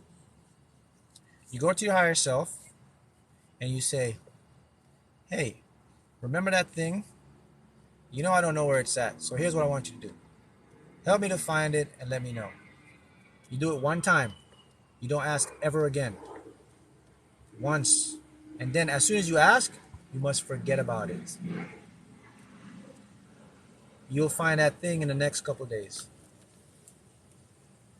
Whenever you talk to higher self, You give once. You don't repeat. You never go to higher self and says, hey, can you show me this? Next night, hey, I just want to remind you to show me this. It doesn't work that way. You're not in higher self anymore. You're in ego. Remember, your higher self is a knowing self. It knows before you know. You don't have to remind it. You just tell it one time and forget it, and it's going to pop up and you'll find it. I've done it a lot of times. There's stuff I've lost and I didn't remember where it was, and I put it to my higher self. Next couple of days, sometimes the stuff like magically appears, man. One time it was on my dresser. Another time it just pops in my head and tell me where to go look, and I went to look and it was there. That's higher self. That's what everybody has in them right now. That's the power that I use. So if anybody want to know Mark's secret for the lottery, that's what I do. I don't do the odds. I don't play like watch the numbers, da da da. I don't know. I just go to higher self, man. I'm so plugged into my higher self. I'm really connected to my higher self. So like a lot of, but again, it took some practice, and for me to get, to get the groove of it. But once I got it, man, it was like, I'm like plugged in right now. Like I know when it talks to me, I know, like that. You can get there too. You can get there like that. You can ask your higher self anything. Anything you can ask your higher self, it'll tell you. You can ask your higher self, if the universe began, all the stuff that you don't know the answer, you can ask it. How can we get there? Practice, focus, repetition. Practice, focus, repetition. And you got to cut out the matrix. You cannot get to your higher self fully by being in the matrix. It's not going to work. You cannot be watching like the mainstream media, negative news, listening to like stuff that's not building you up. It's not going to help you. How do I know what game to play? I'm my higher self that I feel it. I'm so connected now that I have a feeling of what to do. It's like I programmed everything right now.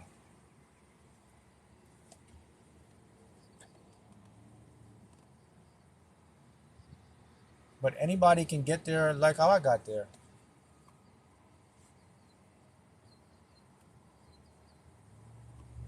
How should I feel about using what? Higher self always leads us. You got to keep your connection with your higher self, yes. You know what? It's very simple. It's one, okay, look, I don't want to make this complicated for you guys because you guys like, man, higher self. Here's a secret. All you have to do to get to your higher self, guys, is control your ego. Like, get your ego to calm down. Tell your ego what to think. Control your ego so that opens up the path for the information from your higher self to be more easily accessible. That's all you have to do. You don't have to do any special mantra. You don't have to like light candles and do all this stuff and to get to your higher self because it's already connected to you. You just got to get your ego under control because your ego is blocking the information right now. Once you get your ego under control, then you're going to see the power of your higher self.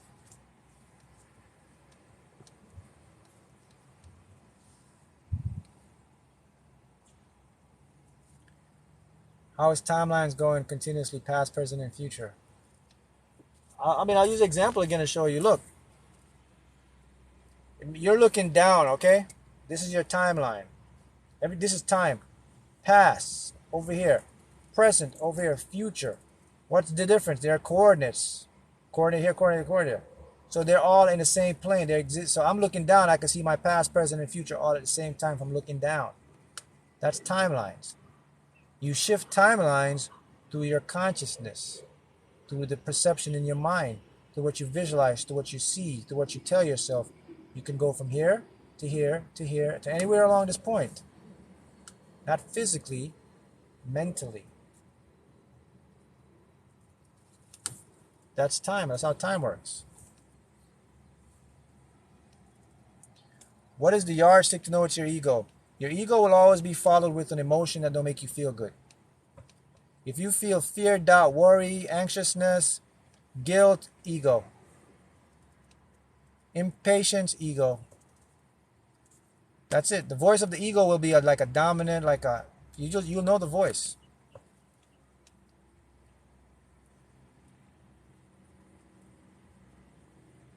Of course, a bad tree produces fruit, but a bad tree doesn't produce good fruit. It produces fruit, but not good fruit.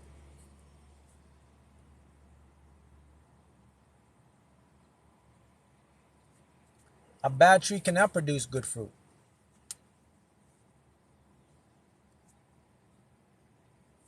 But I mean, if this question is asking me, can you change? Yeah, you can change, but then a tree, a person that if you consider yourself bad, you can change to good. It's just your perception. So do we produce hurricanes by season? No, the earth does that by the natural rotation of the earth and the way the jet stream works. That's produced by the earth. However, you can affect the weather through your thoughts. You can change the course of the hurricane. If enough people got together and they collectively, if let's say a hurricane's coming, and enough people get together and they put their collective subconscious mind together, they can actually shift that storm. I've seen it done before. They can visualize the storm. I've actually done that here in Florida. I've actually had 7 people. I remember the time there was a hurricane that was coming close here. And I had 7 friends. And I told them, I said, hey, the projection of the storm was supposed to hit where I was at. I said, what we're going to do is I want you to visualize the storm moving just at least like 200 miles off the coast so it doesn't hit. And you know what happened? We did that for like 4 days. And the storm was projected to come right into it. And all of a sudden, within that time, the meteorologist was like,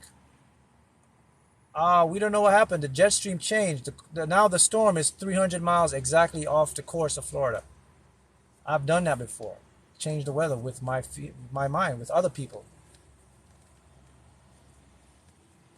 Some people may be like, "Oh, that's a coincidence." I don't think it's not. I don't think it's not because there's no such thing as coincidence.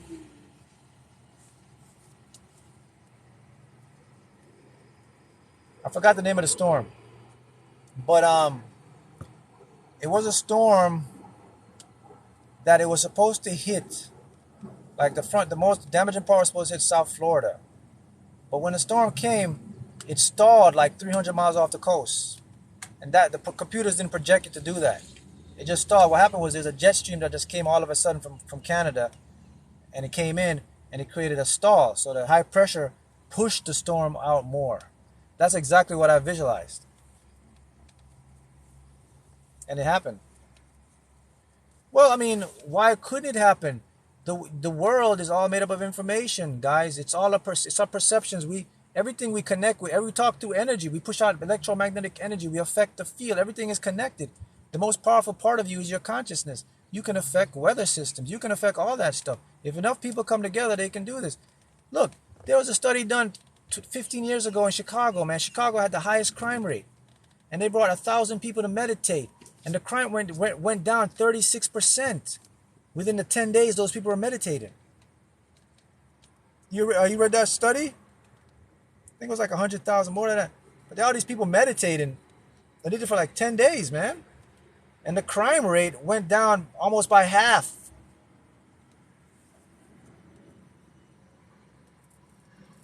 Half the crime rate went down.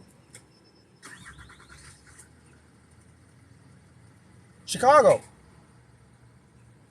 The city of Chicago. Go read it. It's in there. Just Google it or go look it up. DuckDuckGo or Google it. People meditate and Chicago crime rate went down.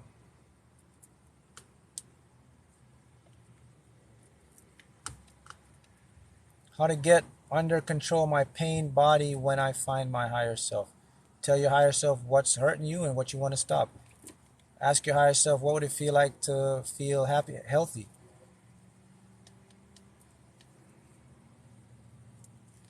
Yep. You heard about that, right? The meditation thing?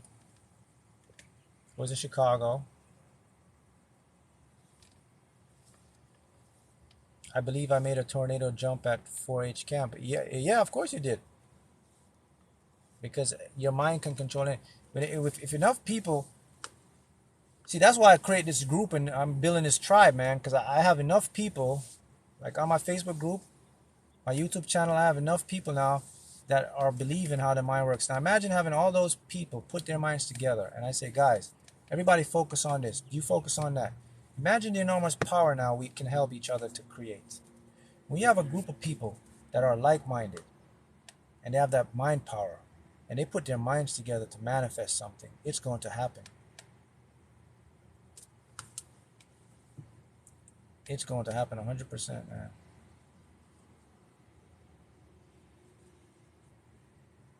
Can you do remote viewing? Yeah, I'm getting better at remote viewing. Sometimes it comes in glitchy, but there's instances where I get like good stuff. Then there's times when it doesn't come in. But I've done.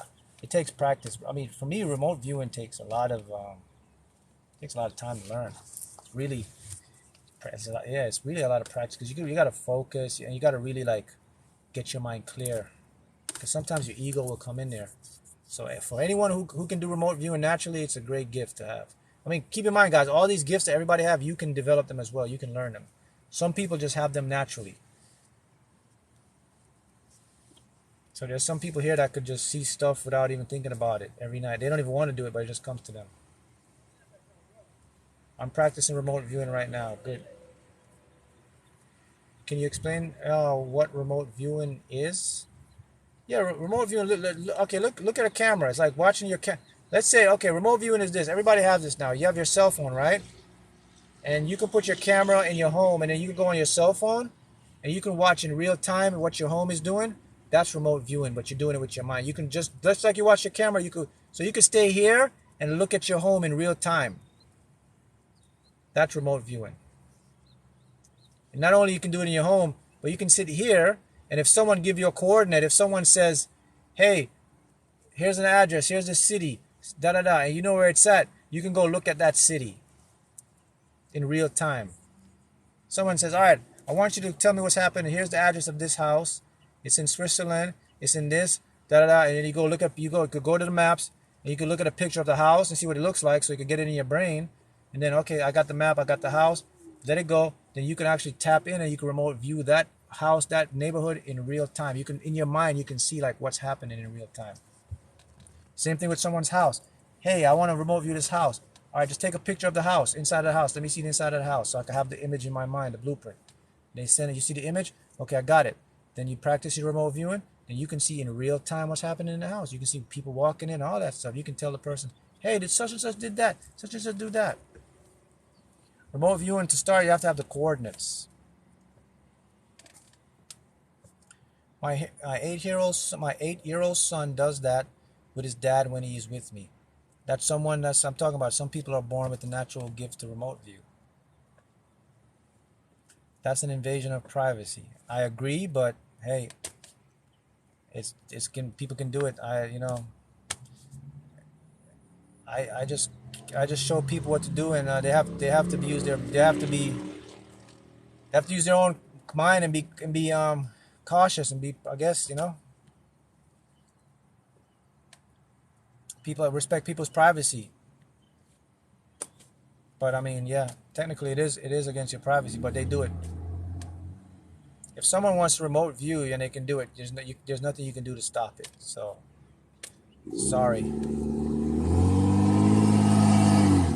I mean, the government is watching everybody right now, so there's technically no privacy. So they're doing it right now.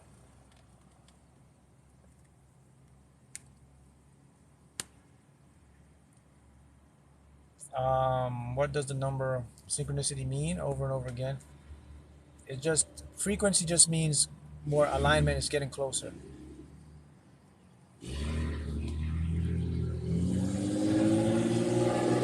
The heart, as with all things, someone says, as with all things, use your heart. Well, your heart is actually the seat of all this stuff. The energy you get to manifest comes through your heart. Your heart is the powerhouse. So, yeah, it all comes through the heart. The heart is where you get the power to manifest.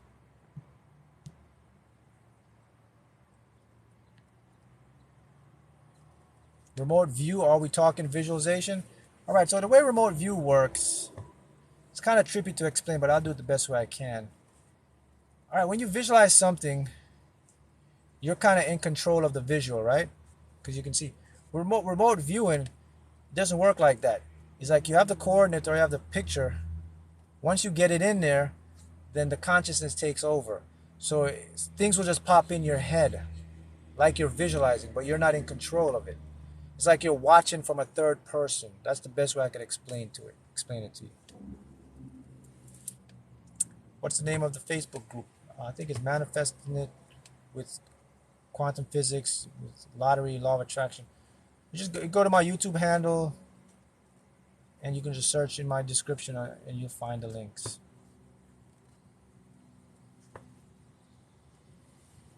Can you explain alignment coming closer?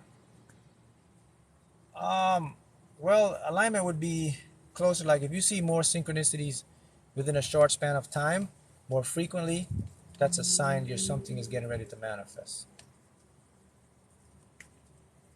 Like when you start to see things like frequently amount, concentrated amount, it's usually a sign that you're getting ready for a shift.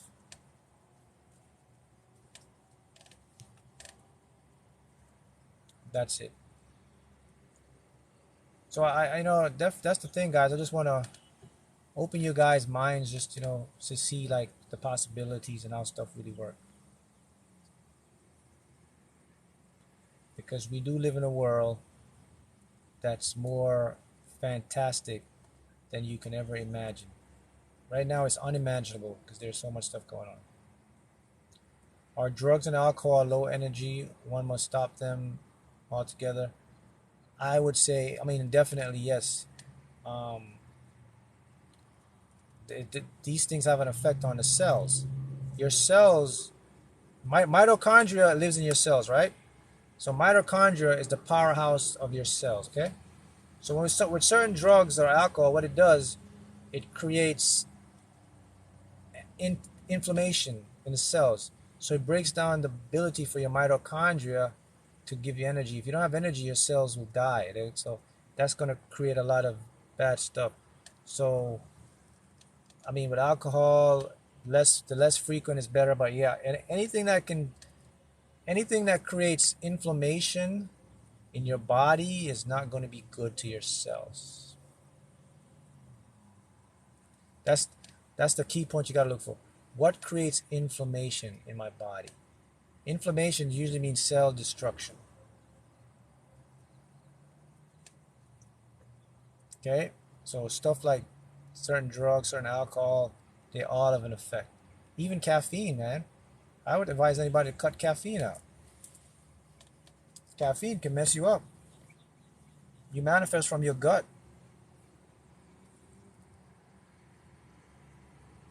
Sugar too. You can cut sugar out. But you have good sugars. You got natural sugars in fruits. Like when you eat a fruit, those are good sugars. Stress causes inflammation. Exactly. The reason the body gets dis-ease, they call it disease, but it's called dis-ease. Listen to the word, dis-ease. The body is in a state of abnormality. It's not in harmony. That's what disease basically means. Disease basically means you're out of harmony with your body, with the cells. So to get in harmony with the cells, you have to limit inflammation. This inflammation is the cells fighting off what you call free radicals or toxins. So what the cells do, they produce this inflammation to protect them, and that's what kills the cells. The cells are protecting themselves while killing itself, because the inflammation is all these your immune system overacting, so it creates inflammation, and from the inflammation now creates what's called mucus. Mucus is your body as a defense mechanism to trap this free radicals or whatever bacteria is messing you up. There's a lot of things that can lead to inflammation. Your stress level, which is what you think, what you eat, what you drink, the environment, where do you live, like is it toxic? All these things create inflammation. How does one quit drinking and have an addiction problem? All addiction, I'll give you the secret, All addiction is tied to your subconscious mind. If you can, did you know you can get hypnotized to quit a habit? People don't know that. You go see a hypnotherapist and you'll stop drinking, a good one. And you can use subliminal programs and you'll stop drinking and you'll quit your addiction. Addiction and everything is tied into the unconscious mind. So that's where you want to target it. So if you want to ever quit something or do something, always know to target your subconscious. Subliminals, hypnotherapy, self-hypnosis, all of those things will help you to quit any habit you want. Confidence too. How to raise your confidence, all in the subconscious mind. Emotional trap, subliminal, self-hypnosis, hypnotherapy, clear that out. Self-talk, visualizing, affirmations, clear all of that out. Do you believe in, what is that?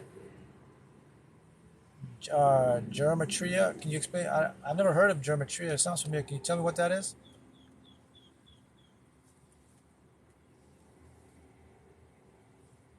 Geometria, what is that? Gematria, what is gematria? Somebody can tell me that. So confidence, the key, guys, is like if you're any type of mental, emotional problems you're facing is always going to be tied into your subconscious. Anything emotional will never be tied up into your regular mind.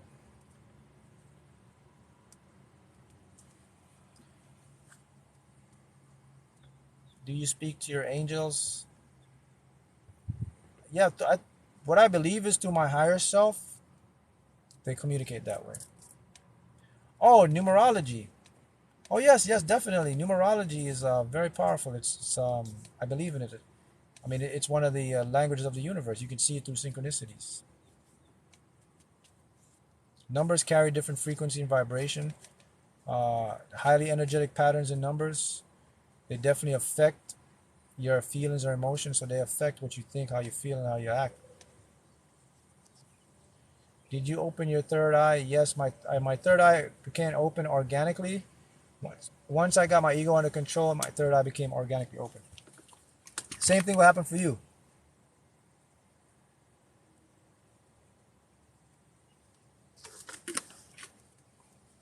One of the biggest signs that your third eye is open, for anybody who wants to know, if you're curious to know, is my third eye open?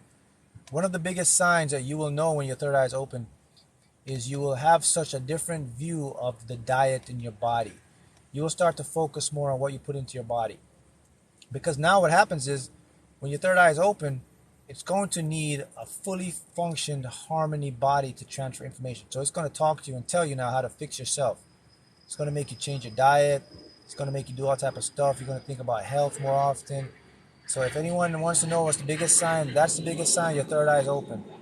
You start to watch what you eat, what you put into your body, and how your body feels. That's when your third eye is fully open. Because the third eye now is going to be a channeler. So it has to has the right power to send information, and it wants to be on point. So it's going to talk to you and say, all right, man, this is what we need to do so I can be the best help to you. You're going to have to clean this up. Here's what I want you to do. Da da da da da da da da da da. You'll know and you'll start to do it. I mean, it'll come out of the blue. It'll be like you'll be someone like never into it. You're like, all of a sudden you just start seeing yourself like, why am I all this into this like health? Watch what I'm eating, like fasting more, da da da, stuff like that. That's your third eye is fully awoke. It's fully open. My 9 and 5-year-olds are learning this. Wow, that's good. That's ahead of the game right there.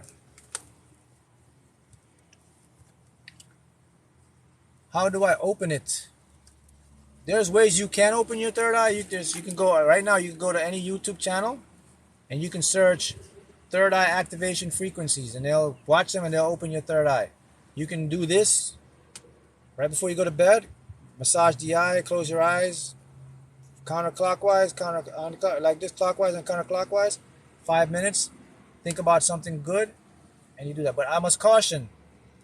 Only open your eye, your third eye, when you are ready to open it. What I mean by ready to open your third eye, I advise anybody who's going to do their third eye, The best way is to let it do it organically.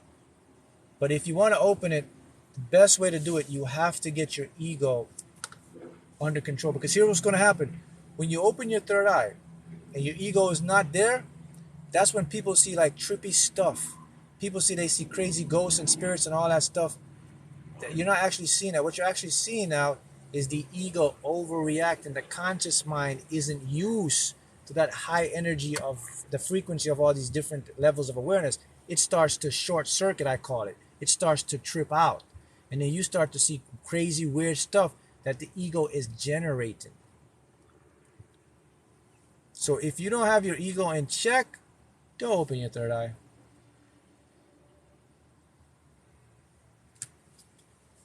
Okay? Get your ego so that way you avoid seeing what people talk about like demons and crazy stuff. You're not seeing any of that. You're seeing the ego in shock. I read somewhere that we are in our own realities. That's what I said earlier. I said everybody have a mini universe in them. You're the god of your own reality. Yep, every single person. Physics is showing that now. Watch out for the ego death. I would say watch out for the ego quiet. Can't kill the ego, but you can definitely recondition the ego. You don't want to kill your ego. Then you'll kill love. You'll kill the awareness. Your ego gives you all those great tools. The ability to know what love is, to feel love, to become aware, to think, to visualize, it helps you to keep safe. It makes you like question logic. So you need that part of you there. The only part you don't need is the ego try to get too big on itself. You're supposed to be friends with your ego. Yeah, your ego is supposed to be. You gotta make your ego your friend.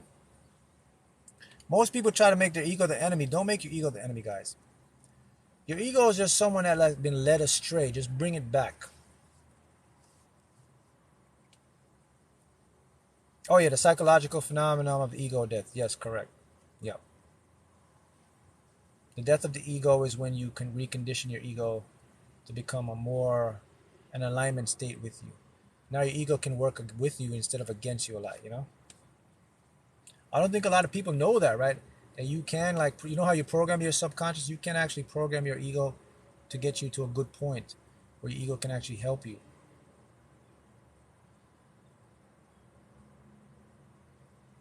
The subconscious mind is but a child, yes, but it's very infinite and it takes everything literal. That's why it's important for you to understand that it gets influenced very easy.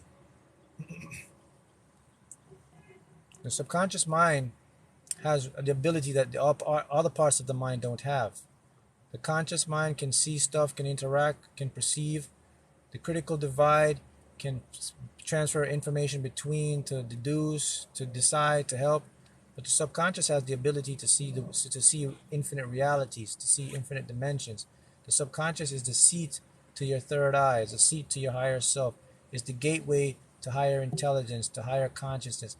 Through the subconscious mind, you can only get into those portals, remote view, and all that can only be done through subconscious mind. None of that can be done through conscious or critical divide. Although you will interpret the information through those minds, but you will never perceive them or get them through that mind. Everything will come from the subconscious, which will be processed through your conscious for you to deduce it, to see it, to perceive it. But don't be fooled. You didn't get it from your conscious. It came from the unconscious. Reprogram the ego. How so? By talking out aloud to it, like it's a child. Like if you have your kid and your kid did something bad, you'll say, "Hey, stop it! Don't do that. That's not good. Hey, this is what I want you to do." Your ego is just like a child. The more you talk to it, the more it will start to listen to you repeatedly. But you can only talk to it. You got to do it out loud. You can't talk to it in your head. It's not going to work.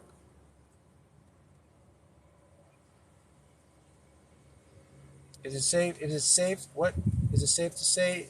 If my dominant energy is feminine, then my higher self is my masculine.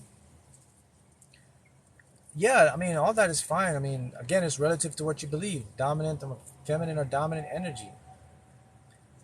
I mean, I don't see the stuff in that terms though. But remember, everybody has their own unique way of reality. Everything is what you tell yourself, guys. Not what somebody else tell you. It's what, I mean, I can tell you stuff. You can hear everything I'm saying. But it comes down to you deciding whatever I just said to you guys, you have to pick whatever resonates with you and make it your own. That's how it's going to work. I said a lot of stuff here. But all doesn't matter if you don't understand or believe it. Or you see it a different way. So everything comes down to how you perceive things and how it's going to work for you. Not because I say it. Right. So someone said, you said a template. Exactly. That's what I said, the template. And then you can take that template and then you can adjust that template to your unique style, your unique way. Okay, I said the blueprint, so to speak. There's the blueprint. You can go in there now and design it specifically for what you want. But however, you have to follow the blueprint. If you don't follow the blueprint, it's gonna be instability. A blueprint shows you structures of how to build something. If you miss it, the house will collapse. You can build a house any style you want, but the blueprint still stands.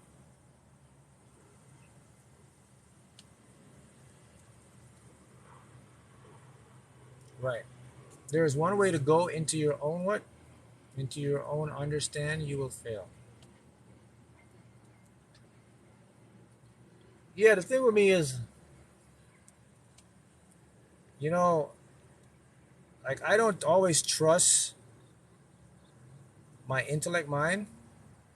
And what do I mean by that is I'll become aware of something and I'll know something or what you think, but I always tend to go into like the feeling mind first.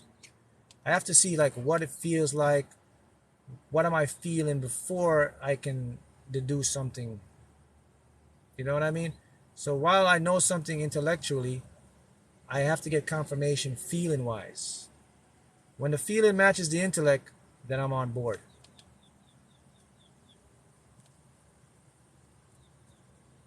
When was the last time you won the lottery? About a month.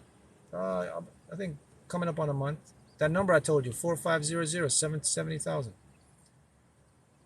Do you think there's entities trying to stop you from reaching your highest potential? Yeah. The entities are your own subconscious blocks, your own limiting beliefs. The only entity is your own mind, guys. That's the only thing that's stopping you. Listen, there is nothing outside of yourself than your own thoughts, your own limitations, your own limiting belief, your own subconscious. If it's not programmed right, you're going to believe it's entities stopping you. It's all in your own mind stopping you. Let me get deep. People can tell you or try to stop you, but even they can't stop you. You know why? The only way people can stop you is if you believe what they tell you. If you believe that what they're saying about you. So again, only person stop you is you. I think entities are referring to maybe spirits or I don't know, maybe demons or spells or whatever. No, none of that can stop you, man.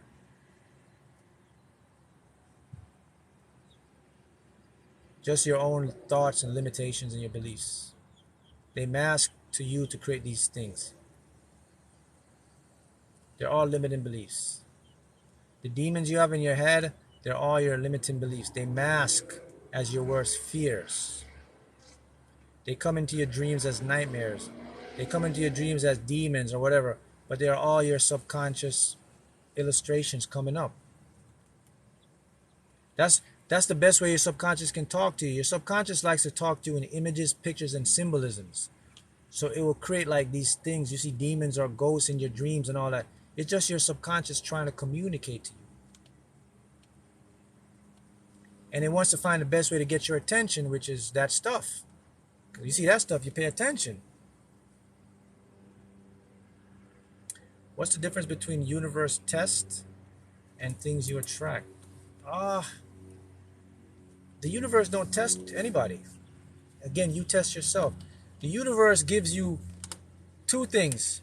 high or low. The universe says you can go for abundance or you can go for lack. It says just tune in the frequency. So there's no test in the universe. You're testing your own self.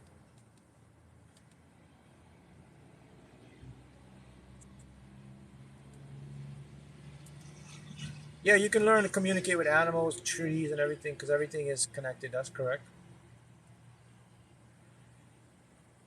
We're all differently paying attention. That's correct. But the thing I want you to understand, guys, we get this a lot. People think like stuff happens for them to be tested. The only testing is happening because you believe you're being tested. You're doing it to yourself. There's no test. There's only what you believe.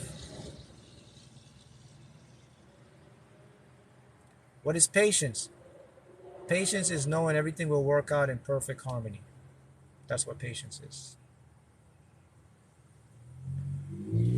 All right, guys. I think that's enough for today, right? About 2 hour live here. And I'll see you guys again. Thank you.